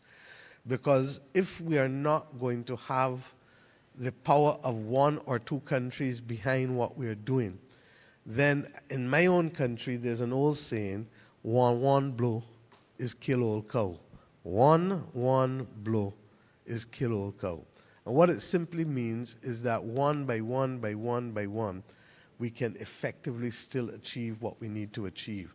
If we were to take the cumulative domestic excess liquidity of the global south and start to determine how we can work with strategic partners, whether it is Europe, whether it is China, whether it is India, whether it is Brazil, regardless whether it is the Gulf states, we will then begin to recognize that we have access to a lot more than we are actually currently aware of. One thing that came up in other speeches as well as yours is the need for financing. And many of the examples that you have secured here in Barbados have relied on some amount of support from development banks. We talked about the importance of guarantees in enabling these solutions to happen. Now, I hear from people who are in development banks, there is a sense of fear that with the US, which is amongst the largest shareholders in development banks, that there will be pushback against anything that is labeled climate, as we are seeing already in the legislation in America. So if development banks are supposed to play such a crucial role in guaranteeing access to finance for developing countries toward climate resilience, how do you go about getting that finance if development banks don't play the role that they have played for Barbados? Well, the first thing is that they must stop letting fear be a paralyzing emotion.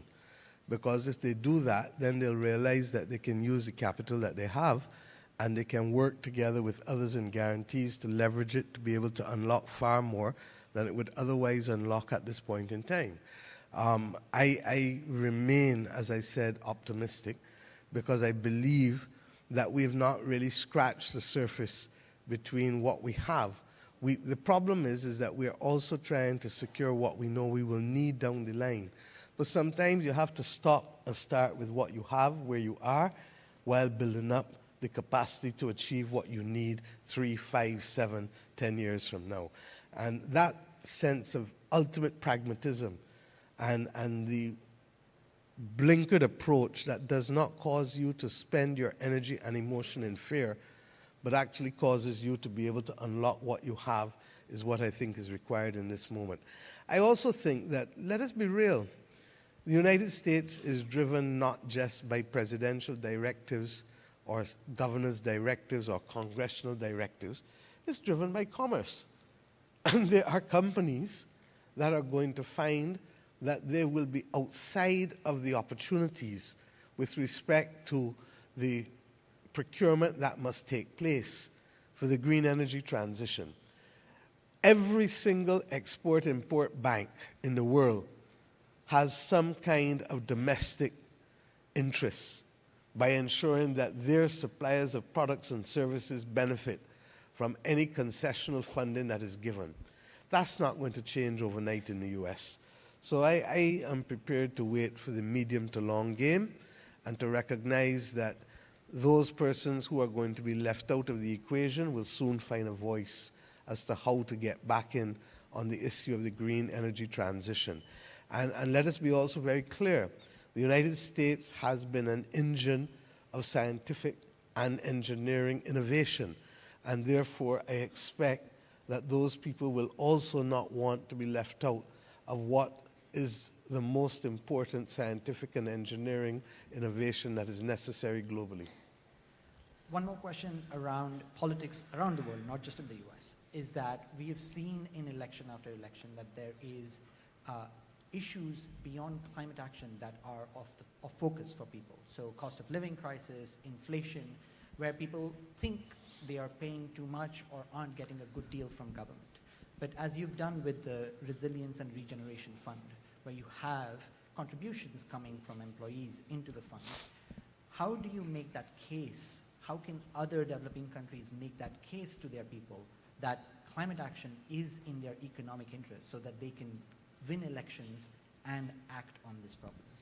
Human beings know that they can't only live for what is necessary today, but they're building towards a future. The reason we educate children is not that we expect them to get all the knowledge in 1 year. It's a process, and it's no different in this respect. Similarly, we all know, and there's the old adage that I use repeatedly with my people here, many hands make light work. And if we don't recognize that all of us have a role to play, then we are not being truthful nor faithful to our people. The reality continues. Every person, through their actions and through their contributions financially, however small, however large, have a role to play in confronting what is really a crisis of humanity, because the planet on which we live, the only livable planet that we know, is in fact at risk. Now,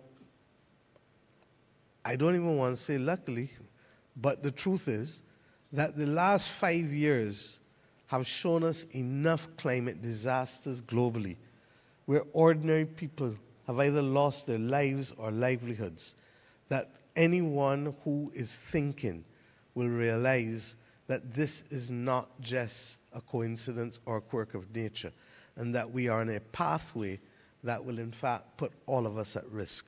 We used to say in the Caribbean all the time, Simon would tell you, that we are the canaries in the mine. Regrettably, those who were watching on now know that this is not a joke, or this is not a problem for SIDS somewhere elsewhere.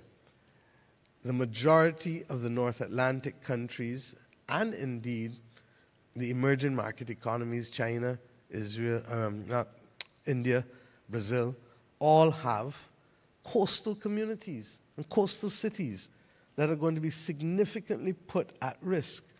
In Africa, when you fly over and you see the big brown swath of land that is inhospitable to development and farming, you then begin to better appreciate why there may be issues of insecurity permeating the continent if people can't guarantee to their citizens simple things like making a living, like being able to farm, like being able to access water, like being able to withstand a drought. So I am very, very clear that in the same way we tell our children what is good for them and how to be able to prepare themselves to grow up, how to manage risk, they learn not to touch fire from early. They learn how to cross a road. They learn how to do basic things. Why are we frightened for having these conversations with our population when in truth and in fact it is their actions and their contributions that will help us scale up to make the difference. Now I want to ask you two small questions. One is that, as you've heard people around the world wait to hear what you have to say. I've been to COP meetings, and when there's a list of people who are going to speak, everybody rushes to hear Prime Minister Mottley speak. The reason is twofold.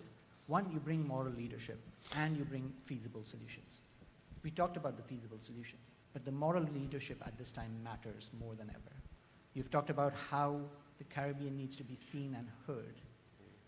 When there are such loud voices around wars, around economic distress, around trade wars happening around the world, how do you keep the moral leadership a focus in this conversation on climate? By remaining resolute in saying what you believe and what you stand for. Look, I just gave you the example of methane.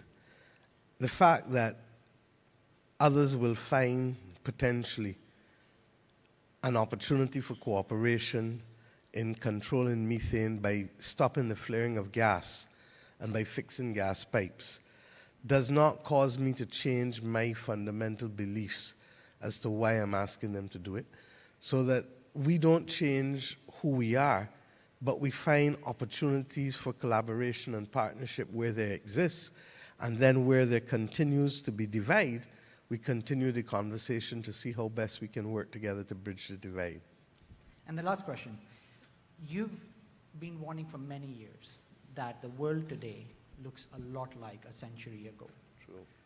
That it's imperial, that there was in 1918 a pandemic that killed tens of millions, that it followed a Great Depression, then it followed a world war and the horrors that came from the Nazi regime. In the 21st century, we've had a pandemic, we've had financial crisis, there are wars now in Africa, in the Middle East, in Europe, and to add to all that, we have climate change that we didn't have 100 years ago. So one thing I know everybody here would like to hear, how do you make a case for hope today?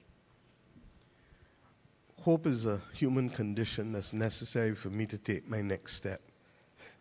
And I don't think that we should ever believe that hope is impossible because our current reality is difficult. If that were the case, my brother President Babayev would not be here today talking to me, because slavery would have insisted that we don't exist anymore in this country. So I want to remind people that hope is a condition that we choose, and we choose it irrespective of whether our difficulties are great or small. If we remember that, then we will also remember that resilience is what buttresses and gives hope its best chance, which is why we are working in the way in which we are working. So I truly believe that you have to choose hope. And if people choose hope as it was chosen by generations before, who faced even greater personal turbulence, even if not planetary crises, then I think we shall make the journey. Thank you, Prime Minister. Thank you.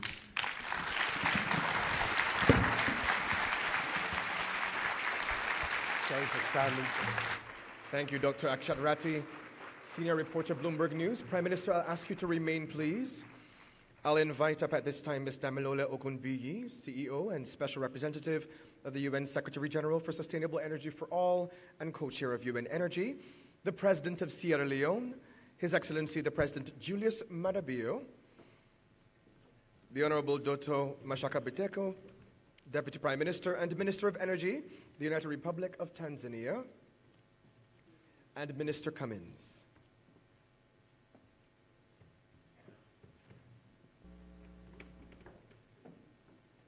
Also, I'll invite to join us Mr. Simon Steele,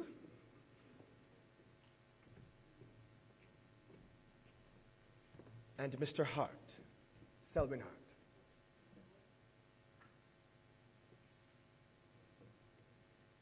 I think we're all together.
Mayor Amor Mottley, Prime Minister of Barbados, Excellencies, ladies and gentlemen, I would like to thank and commend Your Excellency, Prime Minister Mottley, for convening this important event today on sustainable energy for equity, security, and prosperity. Your partnership and co-convening together with the United Nations Sustainable Energy for All and with Damilola Ogunbiyi shows the power of partnerships for change. More than 685 million people worldwide still lack electricity, and 80% of them live in Africa. 43% of Africa's population, or 600 million people, lack electricity. It's unbelievable. And almost 1 billion people have no access to clean cooking solutions. This is a global challenge we can and must resolve. We must do so because without electricity, there cannot be learning in schools. Hospital services will not work. Water and sanitation will not work. Businesses will not work. Jobs will not be created. Industries will not work, and economies will falter. That is why the African Development Bank and the World Bank partner together to launch what is called Mission 300. Our goal is bold: provide electricity access to 300 million people in Africa by 2030. It was an unprecedented alliance that Ajay Banga, President of the World Bank, and I forged and launched, a clear indication of the need for global transformative partnerships to solve problems at scale. We were joined by a group of partners, including the Rockefeller Foundation, led by my friend Raj Shah, the Sustainable Energy for All, led by my sister Damilola Ogunbiyi, and the Global Energy Alliance for People and Planet, with a great support from Prime Minister of Norway, Jonas Gahr Støre. Now, 5 weeks ago, the Africa Energy Summit, organized by the African Development Bank and the World Bank, was held in Tanzania, hosted by President Samia Suluhu Hassan of the United Republic of Tanzania. The World Bank, the African Development Bank, and several global partners collectively committed $55 billion towards the goal of Mission 300. The Dar es Salaam Declaration on Mission 300 was unanimously endorsed by the African Union heads of state and government this month at its ordinary summit, which was attended by my dear sister Prime Minister Mayor Mottley. To complement the Mission 300, the African Development Bank is also invested in the $20 billion Desert to Power program, which is targeting the development of 10,000 megawatts of solar power across 11 countries of the Sahelian region of Africa to provide access to electricity to 250 million people. So, together, the Mission 300 and the Desert to Power program will provide electricity to 550 million people. That will cover 96% of the 600 million people in Africa without electricity. That is simply incredible. Now, that's the kind of scale we must work globally if we are to achieve the Sustainable Development Goals. Now, equally important is the lack of access to clean cooking, which leads to 600,000 deaths of women and children annually in Africa just because of indoor air pollution from reliance on cooking with firewood, charcoal, kerosene, and biomass.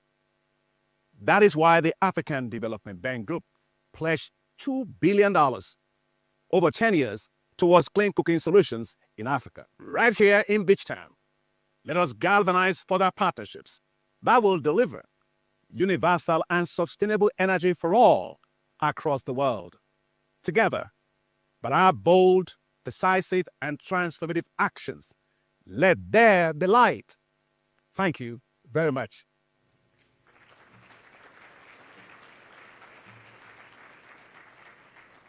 That was Dr. Akinwumi Adesina, President of the African Development Bank. To bring remarks, I'm now pleased to welcome the Executive Secretary of the United Nations Framework Convention on Climate Change. You saw him in the photo earlier, Mr. Simon Stiel.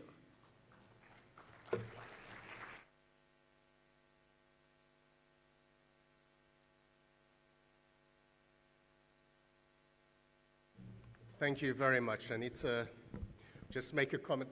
Raphael, in your opening, you spoke of Barbados being the most beautiful. I have to remind you of an island just to the west of us that may also claim that same title. It's absolutely wonderful to be in my home region here and the opportunity to address all of you today. So, Excellencies, friends, last year, investments in clean energy and infrastructure reached $2 trillion. That is twice what was invested in fossil fuels. This is because it makes far more economic and commercial sense. Countries understand that cleaner, cheaper energy drives more economic growth. It means that more jobs and greater prosperity, more secure, affordable, and accessible energy, health benefits without choking fossil fuel pollution. But the reality is that the $2 trillion clean energy boom and all its massive human and economic benefits are being enjoyed by only some countries and communities. This is our next collective challenge. How do we ensure that investment goes global?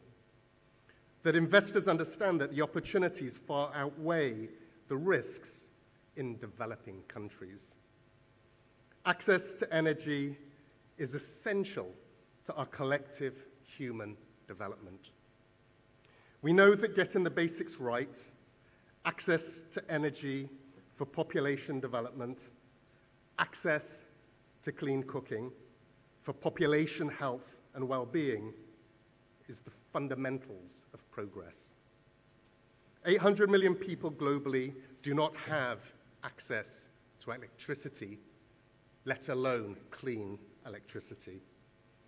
2.3 billion people globally are without access to clean cooking, of which 1 billion of those reside in Africa, resulting in the premature deaths of millions every year. I'm tired of SIDS and LDCs being the moral leaders with their voices out in front, delivering for the global narrative on what the world needs, while struggling to deliver the fundamental goods at home because of the lack of international support. For too long have we been told that investment in green tech requires scale that islands such as Barbados and small island developing states don't have. Many developing nations need the solid plan of how to move on from the existing diesel generation to transition away from those stranded assets and out of the straitjackets that's hampered our ability to implement. And finance is central to that. The two-track energy transition should end here and today. Minister Cummins, in her opening remarks, asked us the question, what do we need to leave here over these next couple of days with? And certainly shifting that dialogue that has been ongoing for decades to bring that to an end with clear, concrete deliverables. It's crucial we see far more and better climate finance flowing sooner, scaling up quickly in the years ahead. And that finance is equitable, transparent, and predictable. It must go from words and pledges to funds flowing in the real economy, reaching and benefiting people on the ground, delivering those concrete actions. The climate finance goal of $300 billion that we agreed in Baku is a baseline, not an end line. Now on the way to COP30 in Belém, I'm heartened by the work that Brazil and the COP President-designate is doing to ensure that we eventually mobilize even more finance to $1.3 trillion per year by 2035. The Bridgetown Initiative and the foresight of its architects must be commended for putting in the groundwork on these issues before the international climate community turned their attention to them. The global financial system has needed effective revision for years, and the Bridgetown Initiative has given that revision legs, with a platform in which others can crowd behind to change. The work of the initiative is now being taken up formally in forums such as mine, the UNFCCC, where parties have recognized the need for changes to the global financial system to be put front and center. Because it isn't just profoundly unjust that only some countries benefit from the clean energy transition. It hurts everyone, including the world's largest economies and their peoples. No nation is immune, even as the most vulnerable are hardest hit. Whether at the macro level, with climate impacts wiping up to 5% off GDP, or the flow-on impacts hitting businesses or households, such as rising food prices, as global heating makes droughts, floods, and fires far worse, cutting food production and damaging supply chains. During my bilateral visits across the globe this year, I've been encountering governments with whole-of-economy approaches, connecting with every government department, every business, and every state who are taking part in planning their new national climate plans, their NDCs, their nationally determined contributions. They're due from all countries this year under the Paris Agreement and should cover all sectors of the economy and all greenhouse gases. At UN Climate Change, we need to receive these plans in September, by September, in order to include them in the annual synthesis report. Governments, businesses, and civil society are working to assemble a real roadmap of what can and must be done, so that each sector of society acts as a multiplier, seizing the massive opportunities ahead. I'm particularly focused on how developing countries have the opportunity to leapfrog straight to clean energy and climate resilience, making plans and taking actions in their own interests, with a focus on finance, removing barriers for investment wherever possible. Support is being provided to develop these plans, but I'm focused on how we ensure the plans are not just another nice piece of paper, but instead an investable guideline to seize the opportunity of the transition and deploy more clean energy. New and better national climate plans are key to unlocking these vast benefits for all countries. NDCs must reflect what every country agreed at COP28 to transition away from fossil fuels fairly and to boost adaptation. So now is the time to keep ramping up our efforts and working together. Just as every fraction of a degree counts in the fight against climate change, every solar panel, every wind turbine, and battery makes a difference. You can count on the Secretariat's support every step of the way. I thank you.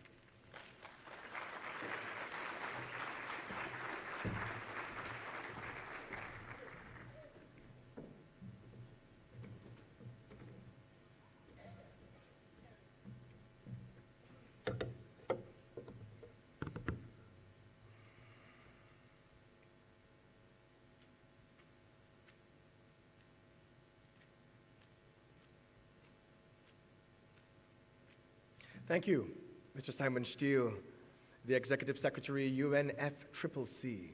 Grateful for your insightful comments and your challenge that we continue on this fight to sustainable energy.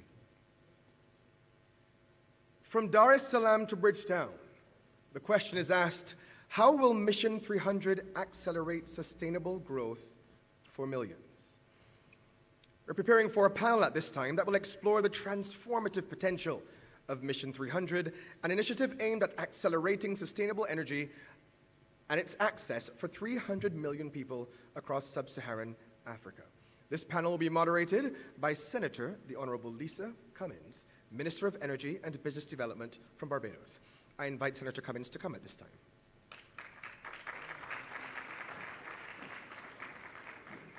She will be joined by Mr. Andrew Herskowitz, Chief Executive Officer, Mission 300.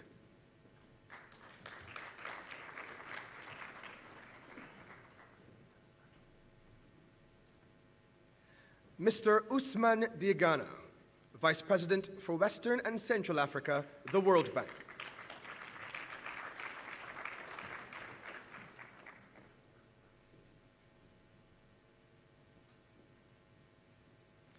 Ms. Valerie Levkov, Global Industry Director for Energy, Metals and Mining, and Sustainable Infrastructure Advisory, the International Finance Corporation. Thank you so much.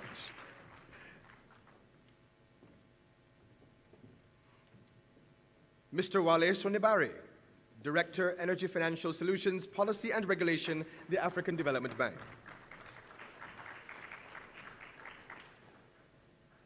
And Mr. Elo Ebobisi, Chief Executive Officer, Africa 50 Group.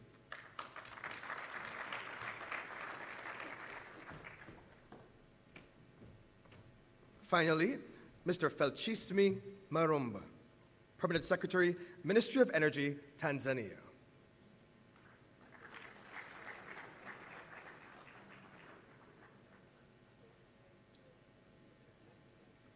Understood. Please, I hand over at this time to our moderator, Senator the Honorable Lisa Cummins.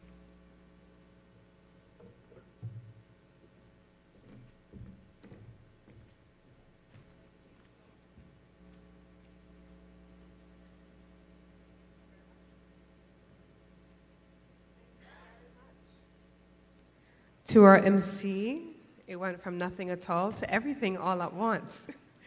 But thank you very much. I think that we've had a great morning so far with some exceptional speakers, my own Prime Minister just now in her remarks, as well as in the interview with Bloomberg.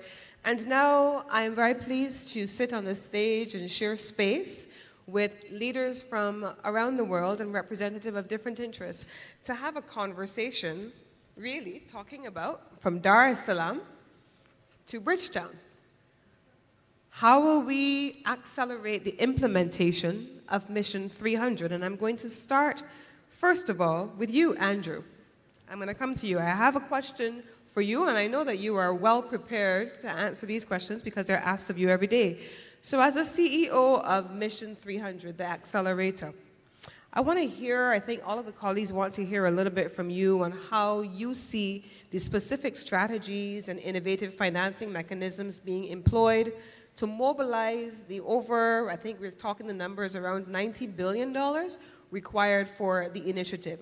How does the accelerator plan to engage in this space, and how do we get both the public sectors and the private sector to ensure the sustainability of these projects across sub-Saharan Africa? Great, thanks so much. And before I begin, just want to say how happy I am to be in the Caribbean. A lot of people don't realize this, but I was a Caribbean studies major in college, and I started my career in development. You've heard it, everybody else hasn't. So I spent the first 5 years of my career in the Caribbean, coming to Barbados frequently, and the toughest negotiation I ever had was with the Caribbean Development Bank here, where I learned so much, 2 days of negotiating an agreement with them, which I then went back to people and explained how we needed to change our agreement. So thank you, it's such a pleasure to be here. Mission 300 represents the Bridgetown initiative because it's the World Bank and African Development Bank completely changing the way that they do business in an unprecedented kind of way, and my colleagues will talk a little bit about what's different about that as well.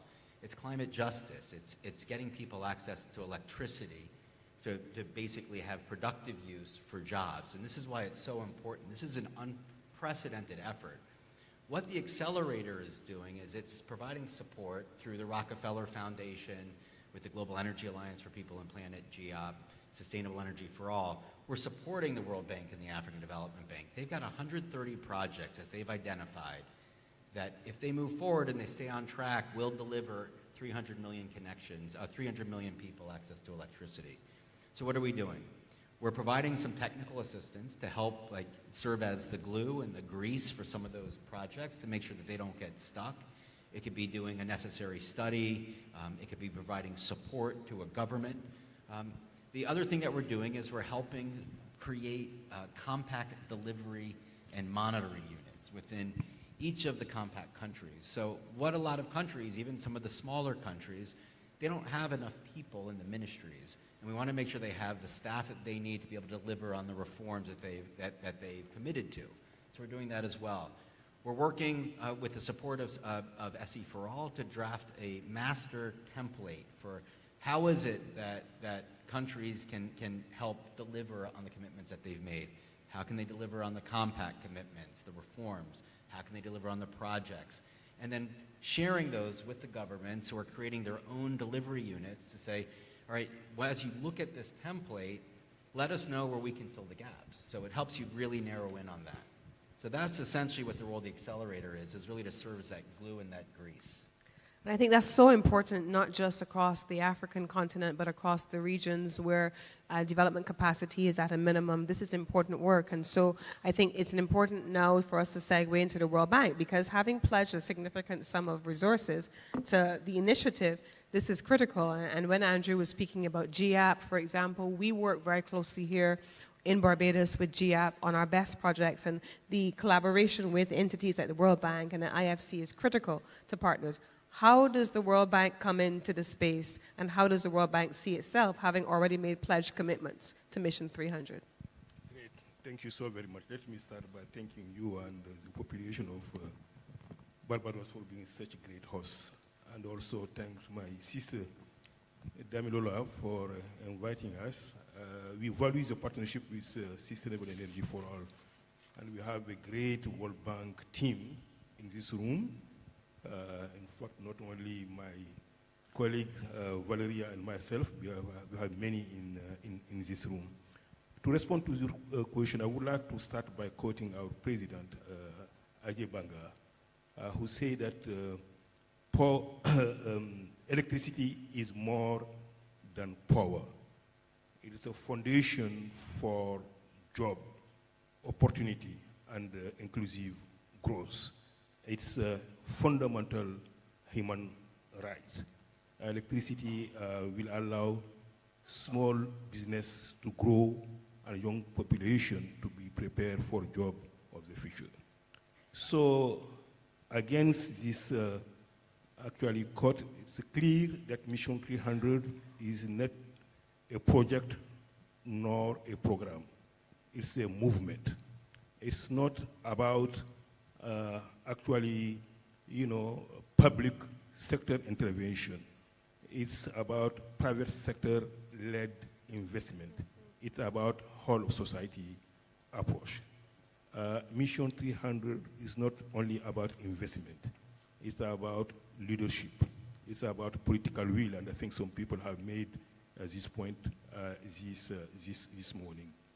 But also I would like to add that it's no longer just a speech or an intention. It's a reality. It's happening. Since the concept has been launched about now 14 or 15 months ago, through our existing project in the World Bank, we have connected 27 million Africans to electricity. And with the existing portfolio that we have in the World Bank, by 2030, those existing operations, those are already financed, will provide connection to 90 million people. But we'll certainly commit, and we are committed to finance much more projects and work together with African Development Bank, with all the IFIs, MDBs, Rockefeller, sustainable energy for all, etc., to make sure that this commitment, this announcement will materialize. And those 300 million people that we want to see connected to by 2030 will indeed be connected through both private sector solution, public sector solution, all supported or underpinned by reform. And finally, I would like to say that all those things will be actually informed by some very critical guiding principle. And, we already mentioned how it's important to have the collective ownership, the political will. So this is one of the fundamental guiding principles that we need to continue to work on. And the second is regional solution. Regional integration will be fundamental, and we have kind of a power trade program that we are supporting, for instance, in West and Central Africa, and we do the same in the eastern part of the continent. I think this morning when the Minister of Energy of Tanzania spoke, he mentioned, and finally is the critical importance of a partnership. So let me pause here. Thanks. Thank you very much to the World Bank. I think that in all of our countries, the World Bank has historically played an important role, and you have captured perfectly what role the World Bank is going to be playing in the important rollout of Mission 300. And we have heard from the World Bank, and we want to come to the private sector arm now of the World Bank, the International Financial Corporation. Valerie, the question for you is always one that I am navigating with your teams, and I think the colleagues who are here know this as well. How do we implement de-risking strategies that mobilize financing for the private sector and make sure that those de-risking strategies are fit for purpose depending on the country, whether they're high risk or low risk? How can you tell us a little bit about what the IFC is going to be doing in Mission 300 to support this with de-risking methodologies, instruments? Thanks, Senator Cummins, and I am also very excited to be here today. I would like to add to what just Usman said, is also about the sense of urgency that helped us a lot with Mission 300. We have been working with a sense of urgency to organize the Dar es Salaam event. It has been really a big push for all of us. And now we are in the sense of urgency to deliver the program. And that's one of the change. And I heard Her Excellency, the Prime Minister of Barbados today say that also. We need to move urgently. So now, when it comes to the private sector, we are in a big push to first move fast, and second, to innovate, to address the private sector concerns. Of course, the national compacts are the anchor of everything, and including to give confidence to private sector to come in the countries, because they see that the reforms will be there. We have been listening a lot to the private sector, and we are continuing to be sure that we understand what they need and to put programs and solutions that fit for their needs. It's about low cost, of course, financing, but also a lot about the de-risking tools. Let me give you just some examples for everybody to understand what we can bring on the table and what we want to bring on the table. First, we are bringing a financial package of $100 million to a very interesting new model with a private developer, Scatec release, about leasing solar power plant.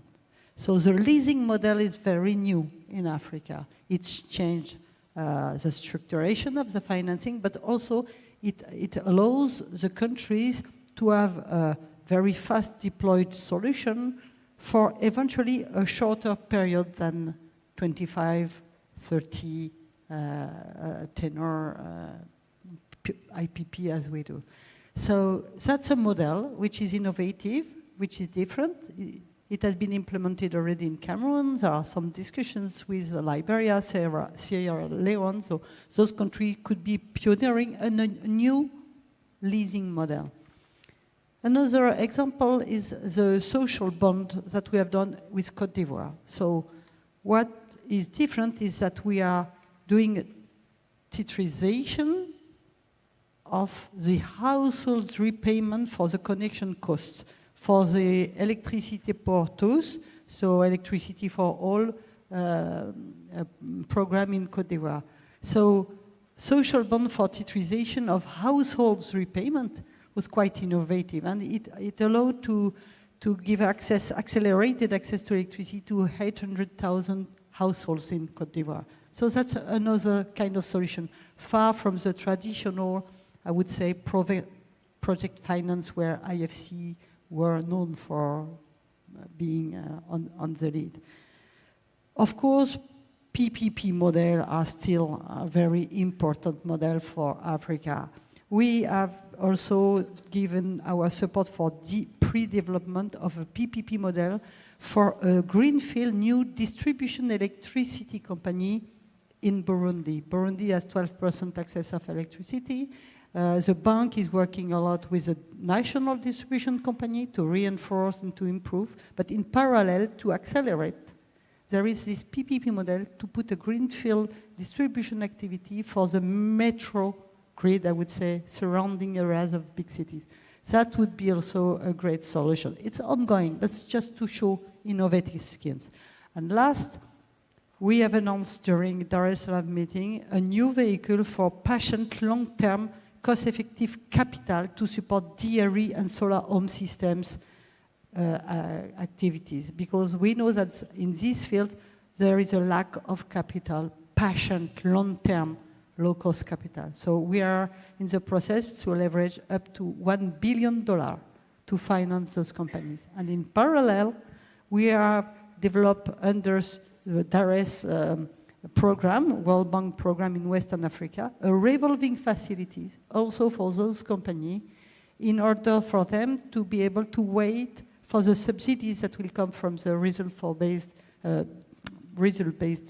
financing. So it shows you different things that are already on the way. We are working and discussing about the local currency de-risking facility. We are working for very specific guarantee under our new World Bank Unified Platform, which will be specific to off-grid and rural electrification facility. And we are also thinking about receivable facilities. So it was just to show you the range of financing. We are open to any new solutions depending on the needs of the private sector.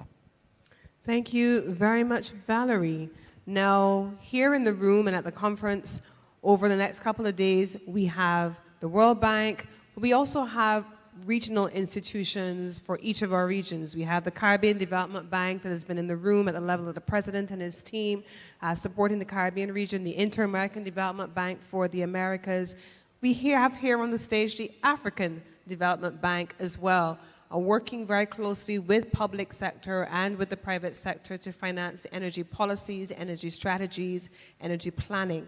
How has the ADB been supporting the harmonization and the development of policies in the energy space, specifically the renewable energy space and energy transition space all across the continent in support of Mission 300?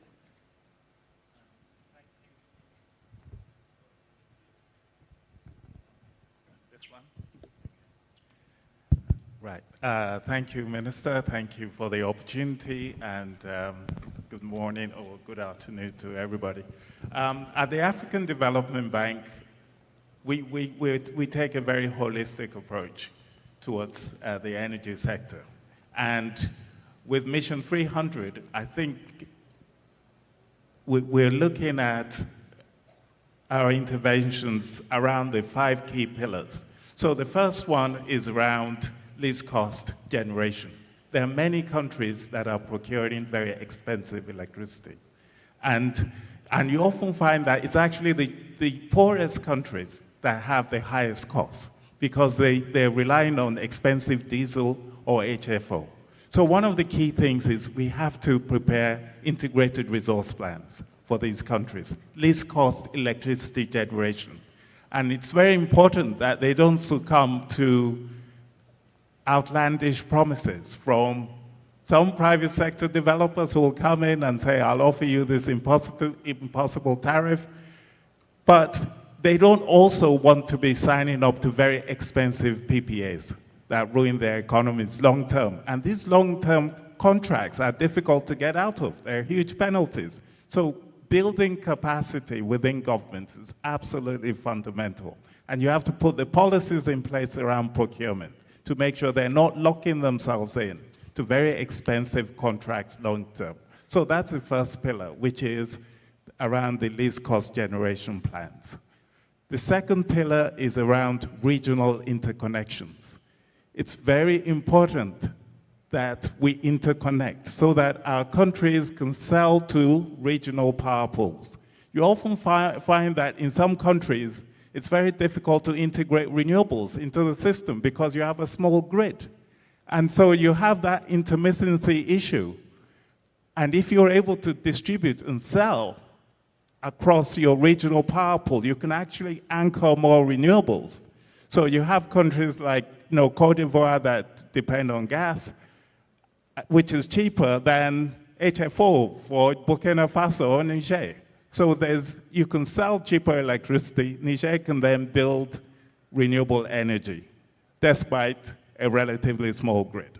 So the regional interconnections is absolutely key. And we also have to move away from this idea of selling to a single buyer, because the single buyer model locks you into a weak utility. And so the private sector finds it difficult to finance these projects because there's no other alternatives. And they're asking for government guarantees. Our countries are reaching their debt sustainability limits. They can no longer afford these guarantees. So we don't want to lock them in to these unsustainable guarantees if you have an alternative of selling into a market. Third, we have distributed renewable energy generation. We accept that over 50% of the new generation will come from DRE. The fact of the matter is that it's not always cheap to take the grid to every locality. In fact, it's so expensive, per grid connection. So in some countries, it's the distributed renewable energy and solar home systems. That's how we're going to reach people. And that way, we want to create opportunities and programs that allow us to scale up DRE. Next is around private sector participation. Private sector follows the path of least resistance. So one of the things we did at the bank was to introduce the Electricity Regulatory Index that benchmarks the regulatory environment of each country against international best practice. That way, the private sector is able to get a view of which countries are ready, because not every country is ready for private sector participation, and we have to be honest about it. We tell the governments, you're not yet ready. There are these things that you need to put in place. And there's the issue of currency as well. In some countries, it makes no sense to lend. You don't know what the exchange rate is going to be tomorrow, let alone in 15 years. So let's admit it. And in those countries where they have deep enough local capital markets, we should come out with solutions that allow longer-term lending in local currency. Lastly is around utility reform. The utilities are the buyers of the electricity. And so utilities have to be sustainable. What we find, unfortunately, in many countries, in most countries, the utilities are not sustainable. And that's for all kinds of reasons, including political. So we have to remove those utilities from undue political interference and allow them to run as businesses. And that's where our Sustainable Utility Transformation Initiative becomes very relevant. That's the fourth pillar of M300. So that's the fifth pillar, actually, so I should stop here. Thank you. Thank you very much for that. I think as I see the CARICOM Secretariat walking back into the room, it's a perfect time because the comments just made by the African Development Bank are easily replicated in many regions across the world, especially as it relates to interconnectivity, de-risking instruments, development of integrated resource and resilience plans, working across regional collaboration, and ensuring that countries are in harmony to be able to drive costs down and work closely with the private sector, but in a de-risked environment. And so this is an important conversation, and I'm hoping that over the coming days, that together with the regions from the CARICOM and the Pacific, we can elaborate on the details that we're just hearing from the stage so far. That brings me then to Africa 50. So infrastructure investments, that's a big part of the conversation. How is Africa 50 investing in Mission 300, especially as we talk about infrastructure? I think just now from ADB, we heard about grids, certainly grid modernization, grids that were built for fossils and not for renewables. How is Africa 50 fitting into that space?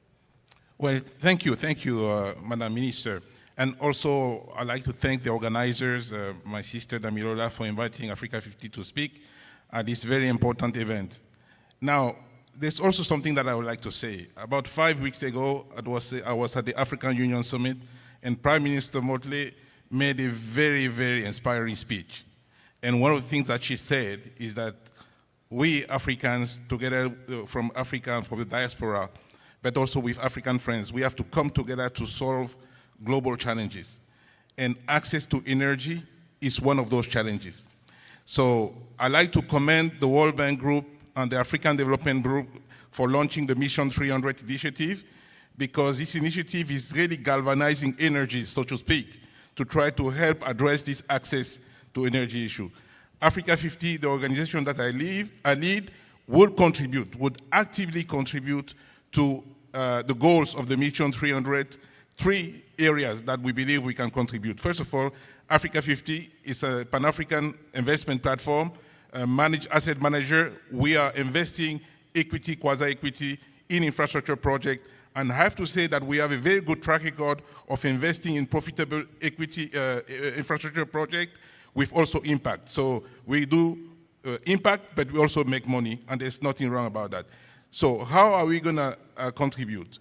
We will contribute by investing equity in DRE, distributed renewable energy companies, through funds that we will set up together with other institutions.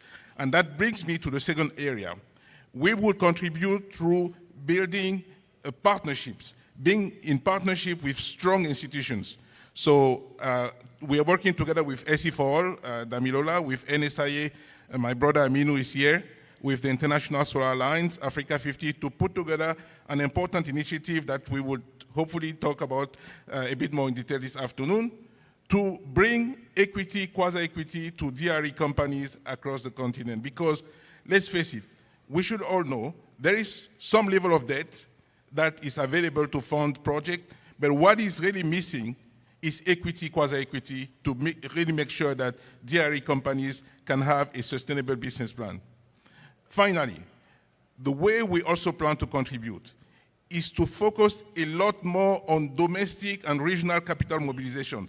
Let's face it, we love and we are grateful for the support that international organizations, global institutions are bringing to Africa to help us address our issues. But we need to do a lot more in mobilizing our own resources. We have to know, according to our African Development Bank, over $2.3 trillion of asset management are managed by African institutions. Almost none of it is invested in African infrastructure. We need to do a lot more work. Africa 50 is at the forefront of doing this work. And I'd like to emphasize the fact that in mobilizing African institutional investors, alongside global institutional investors, we will focus a lot more on local currency. My sister Damilola always says, local currency, and indeed she's right. We need to make sure that we work with local pension funds, regional pension funds, to make sure that, our sovereign wealth funds, to make sure that we can bring local currency funding in supporting those DRE companies. Finally, I think the good news is that we know how to do these things. We've done them. What needs to change is the speed at which we're doing it and the scale. We know how to do this thing. This is not rocket science. We know we've done it. You look at our track record. We need to change the game in terms of speed and scale. Thank you. So if I were to go around the room and to start from one side of the room, of the stage, to the other, there is very little, if anything at all, that was said from this stage that anyone can disagree with. So Andrew, representing Mission 300, the accelerator, speaking about the importance of investing in the initiative and empowering people all across the African continent. We went then to the World Bank and we heard about the innovative instruments that are being used by the World Bank all across the African region, specifically in the public sector, but also catalyzing private sector growth. The IFC then spoke about how, from a private sector perspective, you are de-risking financing and making financing available, but in a holistic way. And then we heard from the African Development Bank all of the issues that many of us deal with on any given day in the energy sector: system planning, energy planning, ensuring that we are able to work with utilities and off-taker agreements in some instances, and I call it this at times here in Barbados, predatory financing terms coming from the private sector who's interested in a rate of return, and we as policymakers have to consider how are these agreements going to impact on the final consumer, especially if there's a single off-taker in the jurisdiction. And then we heard from Africa 50 and the importance of working in collaboration with pension funds, local sovereign funds, but also collaboratively while balancing out some currencies. You may not be able to de-risk in some currencies, but in other instances, denominating agreements in local currencies and working with partners. Those are some of the important issues that I'm sure we will delve into in even more detail over the coming days. And so at this point, I want to ask if the Permanent Secretary for Tanzania in the Ministry of Energy is in a position to come and join us and to share closing remarks from the perspective of Tanzania to augment what we've heard from an incredible panel. And as he makes his way to the stage, let me give a round of applause, invite you to join me in a round of applause to our esteemed panelists who have shared insights from what happened just a few weeks ago in Dar es Salaam in Tanzania, launch of Mission 300. And so it is only fitting and right and just that the representative of Tanzania closes this panel out. I hand over to you, sir. Thank you so much, Honorable Minister.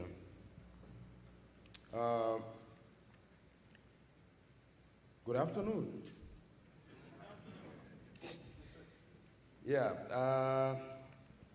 I'm so glad to participate in this discussion, especially coming from Tanzania, which hosted the Mission 300. We didn't only host the meetings, but again, Tanzania was one of those countries which prepared its own national compact. So I will share some insights, especially after conclusion of the meeting, to indicate what has been happening since then. As it was clearly said, the focus of the compact was to give power to 300 million people in Africa. Of course, it was under facilitation of the African Development Bank, the World Bank, Rockefeller Foundation, my sister Damilola, and Sustainable Energy for All. Together with some other partners, they joined together, and Tanzania was honored to host the meeting. So that meeting took place early January this year, and since then, of course, it was a very well-attended meeting by heads of states. Out of that meeting, more than 50 billion US dollars was committed, but again, the heads of state came out with Dar es Salaam Declaration, which was a commitment from the heads of states to support the mission. And also we had the national compacts from the countries, 13 countries out of all African countries, which were the pioneers to start working on this compact.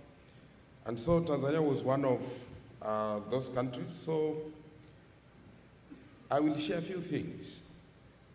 Number one, after the compact,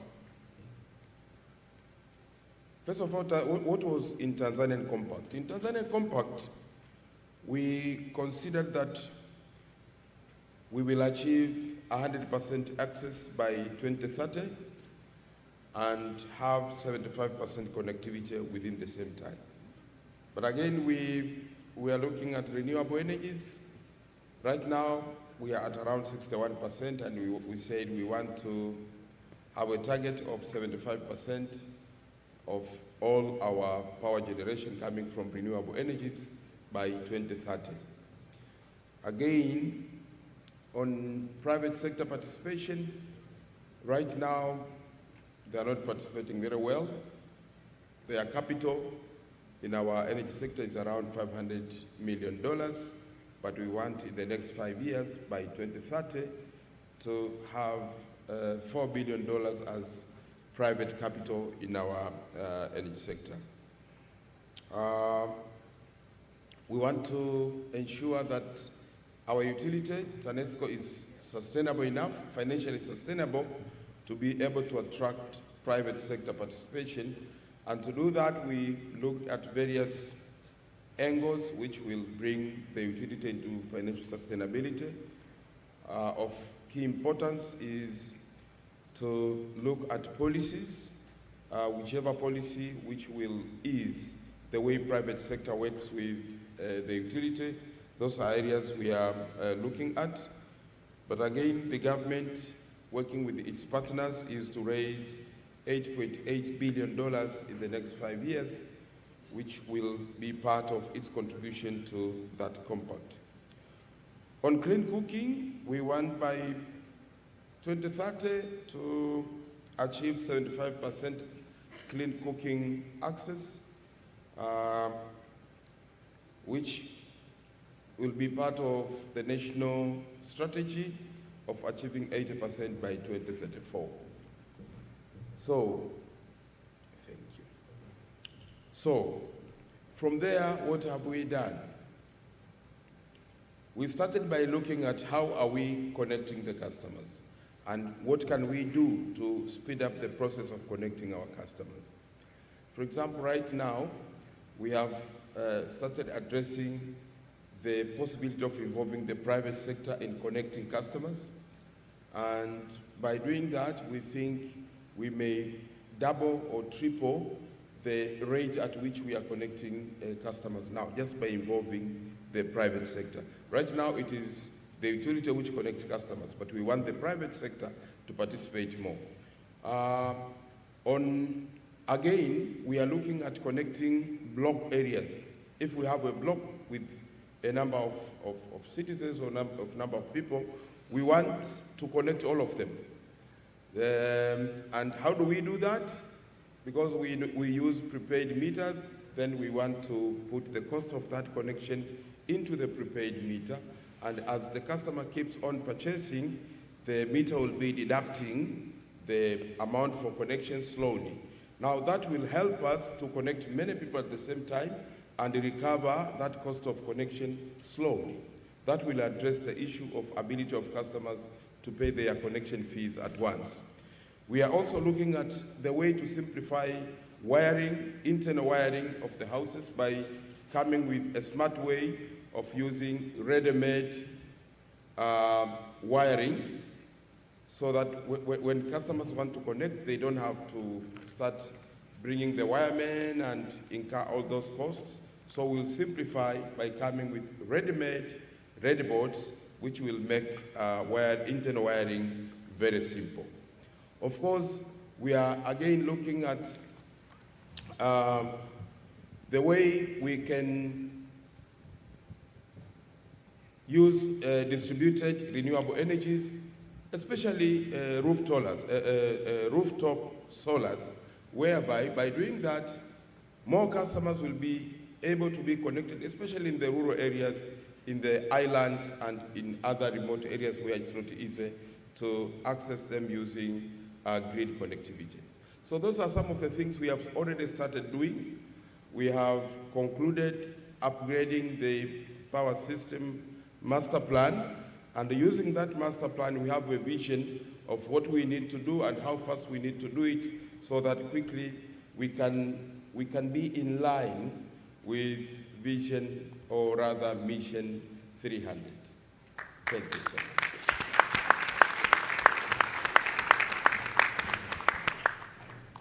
Thank you, Permanent Secretary. I invite Senator the Honorable Lisa Cummins and the remaining panelists.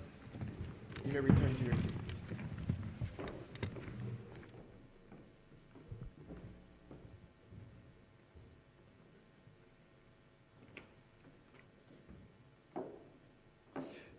We're now at our final segment, ladies and gentlemen, for this opening plenary session.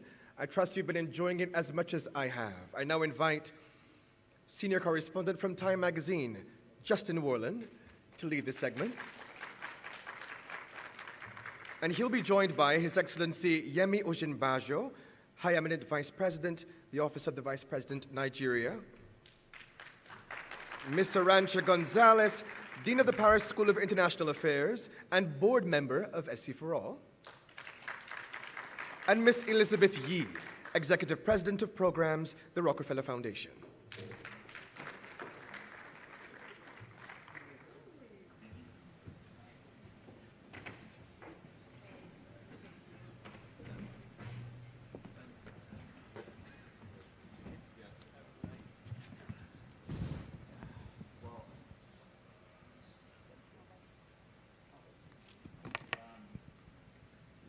Does this one work? This one works.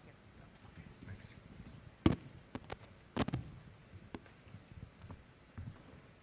Okay.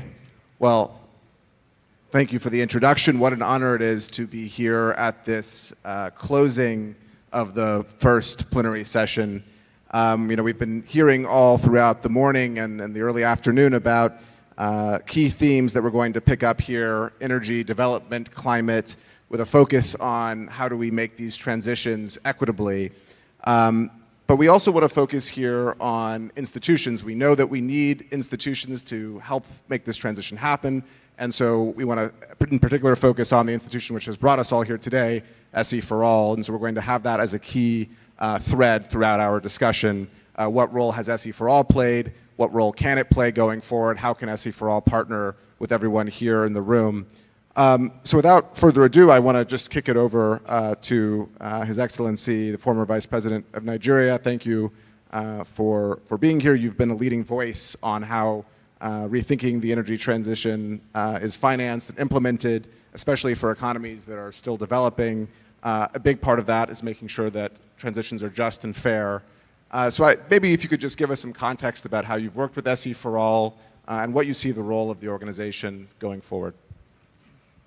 Thank you very much. I think first, as far as Nigeria is concerned, SEforALL has been a pivotal partner in our energy transition journey. They were, of course, instrumental in the drafting of our energy transition plan, which made us perhaps one of the earliest to actually do an energy transition plan. Secondly, they also established an energy transition office, which again was particularly important because one of the critical things that you need to do, especially as you pursue an energy transition program, is actually being able to resource your capacity, to understand basically all the different components of the transition journey. And usually you find that capacity is lacking, especially in government. And I think the Energy Transition Office is particularly important in filling that resource gap. And also I think perhaps one of the most important contributions that SEforALL made to our transition journey was really the energy planning tools, the integrated energy planning tools. I think that was particularly important for us because one of the major defects, of course, of problems that you have is just that inadequacy of data, and they were able to, using their integrated energy planning tools, to give us, a very robust integrated geospatial platform, which enabled us to, identify least cost electrification projects as well as the expansion of our clean cooking scheme. So I think that, clearly, SEforALL made very significant contributions. And I think going forward, M300 is going to need all the help you can get, and especially in Africa. you need the sorts of partners, that understand implementation in that, in that particular jurisdiction. I think that will be a challenge if you don't have the likes of SEforALL, because they have implemented consistently in that environment. They understand what it takes, they understand how it works, they understand, exactly how to identify the project and what to do with the projects. So I think that even for the success of M300, we're going to need the support of the likes of SEforALL. Well, very, very interesting and important thoughts there. I want to move to Arantxa, just picking up on that same question of moving forward. How do we accelerate action? What's the role for regions in accelerating action? How does SEforALL fit into that? So let me.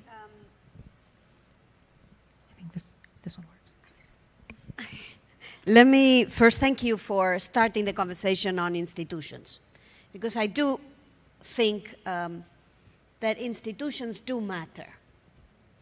And sustainable energy for all matters as an institution, in my view, for four things. And the four have to do with the fact that sustainable energy for all has understood that we are in a new world.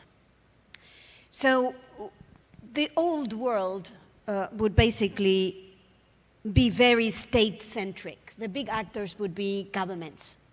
But sustainable energy for all has understood that in the new world we live in today, you need to bring in the private sector, you need to bring in the philanthropists, you need to bring in the academics, because whether it's to generate knowledge, whether it's to leverage finance, whether it is to do good public policies, whether it's to attract investors, you need all these people around the table. So in the new world, sustainable energy for all navigates much better than the old, let's say, institutional setup. The second is also because sustainable energy for all has understood that the old world was all about silos. You had an agency for trade, and one for climate, and one for finance. And you had others for gender equality, and you had others for food and agriculture. But the problem we have today is linking all these different dimensions. You need energy to be sustainable, to support inclusion, to draw finance, to draw investment. So in the new world, it's no longer about silos, it's about integration. And that's what sustainable energy for all does very well. Thirdly, in the old world, it was all about tariffs. But in the new world, it's not just tariffs, it's standards. And this is where standards for carbon markets matter. It's about regulations, and this is where regulatory frameworks for investments matter. And this is where skills matter. And this is where inclusion matters. So, okay, yeah, we still got a bit of tariffs, but there is all this other world of obstacles, of framing that we need to get right. And the fourth and final is basically in the very old world, it was all about the North. But in the world of today, it's much more diverse. For the first time this year, South-South trade will be exactly as North-North trade. In 200 years, this hadn't happened. And sustainable energy for all, clap, because this is a great signal of progress. It tells us that there is a new world out there, and this is where sustainable energy for all has understood that. Look at this room. It's leveraging regions and cross-regional relationships in order to better reflect this new world. So I would say sustainable energy for all has what it takes for the new world, and our biggest objective should be to work together to ensure we are not moved back to the old world, if you see what I mean. Thank you, thank you. I want to turn to you, Elizabeth, on the finance questions. one of the biggest challenges for the energy transition, particularly in economies that are developing. The Rockefeller Foundation has worked closely with SEforALL to drive investment, to drive solutions at scale. So maybe if you can just speak to that, to that collaboration. Things like SEforALL can help organizations like yours that are differently positioned in this ecosystem. Thanks, Justin, and happy to. It's great to be here with Arantxa, fellow board member, and with VP Oceanbajo. It's nice to see you again.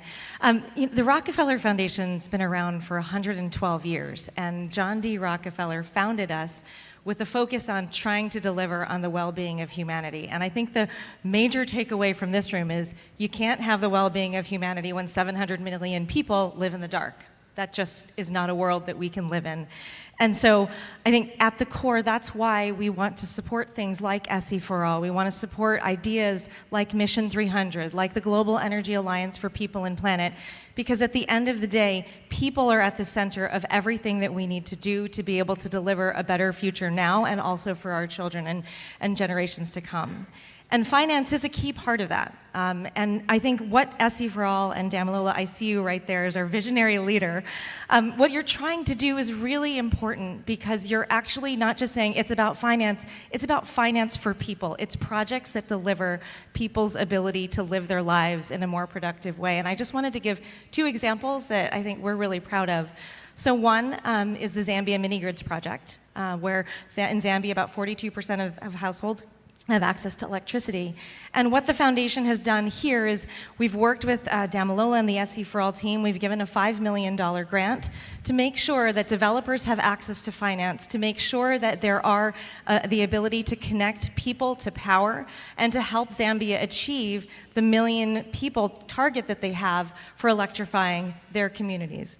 Similarly, I think the Universal Energy Facility is another really great example of how we are using capital in a multi-donor pooled way. I think that's exactly what Prime Minister Mottley was saying, is it's all about partnerships and we can't go it alone. And this is another great example of how we're trying to use grant capital to make sure that we unlock the opportunities around clean cooling, around energy solutions, around grid-tied energy and solar, and it's operational in 5 countries now. It's leveraged $19 million, and so I don't get these stats wrong, it's connected 31,000 people, 3,000 businesses, 201 jobs, and it's avoided 4,000 tons of emissions.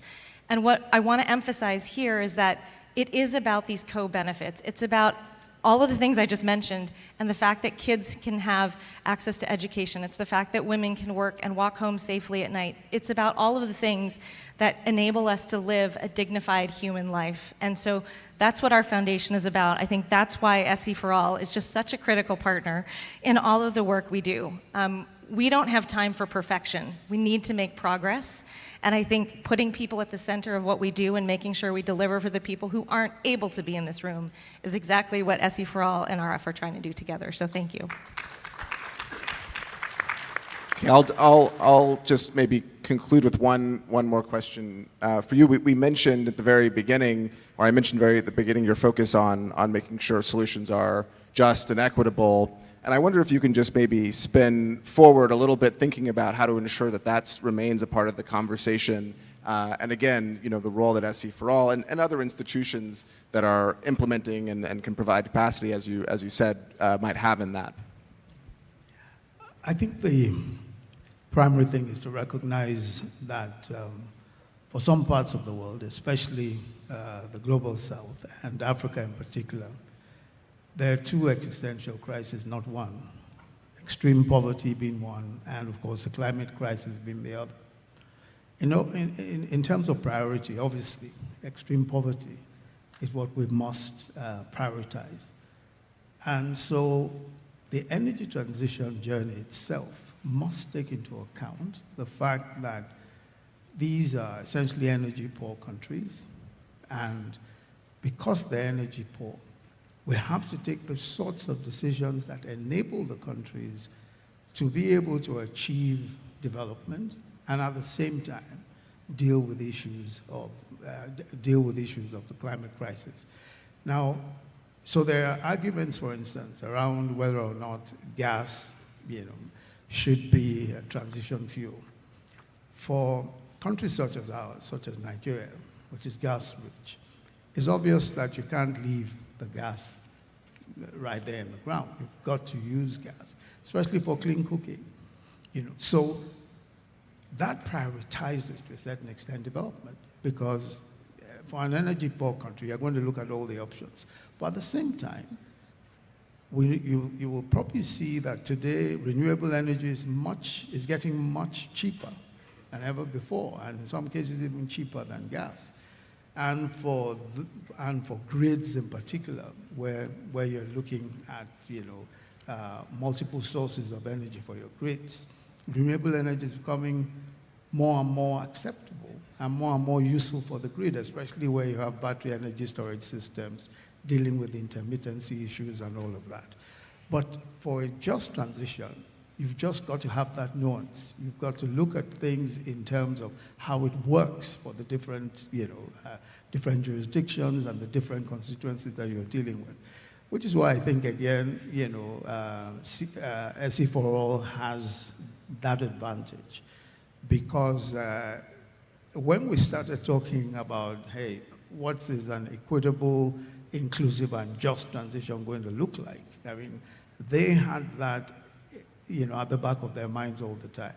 And I think the conversations were just easier to have with them because they understood precisely what we were saying. They understood precisely why you couldn't abandon your clean cooking alternatives if you wanted to save millions of lives of rural women who had to use wood and all sorts of fossil fuels that obviously endangered their lives. So I think just a nuanced way of dealing with the energy transition journey is crucial. And to be able to do so, you obviously need organizations such as SEforALL and others who understand that nuance and who understand how this would play in the real world. Yeah, absolutely. I think we heard earlier from Prime Minister Mottley on dealing with the context that we're in, and having that on-the-ground understanding of the context is really necessary. And so it was great to hear about the capacity that SEforALL provides there. It was great to hear about breaking down silos, south to south, trade and collaboration. Hopefully this is good fodder for thinking about how everyone here might continue to partner with SEforALL. Thank you so much to this panel.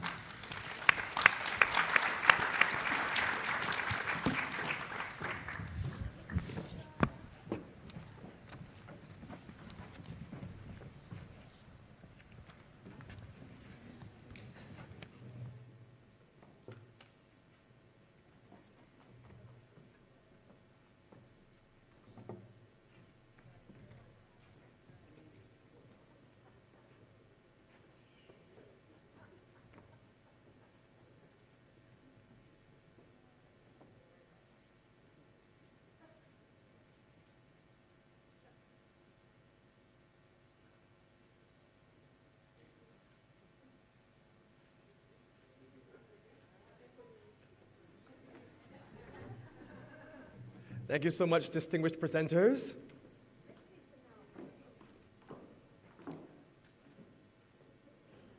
We are now at the end of our opening plenary session. Haven't we had a rich and engaging session this morning?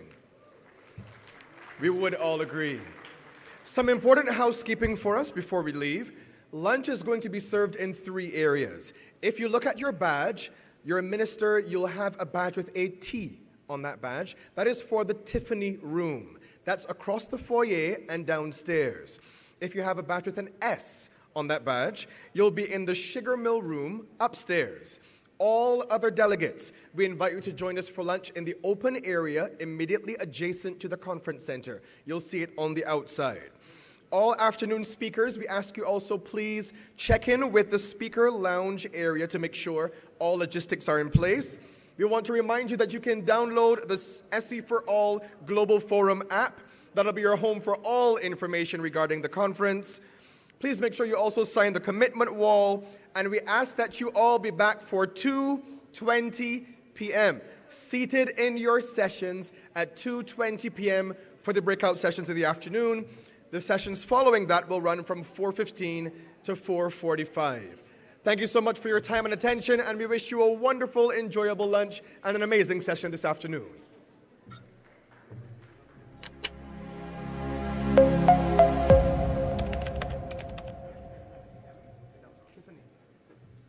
Just one more clarification. You may be a minister without a T or a S on your badge.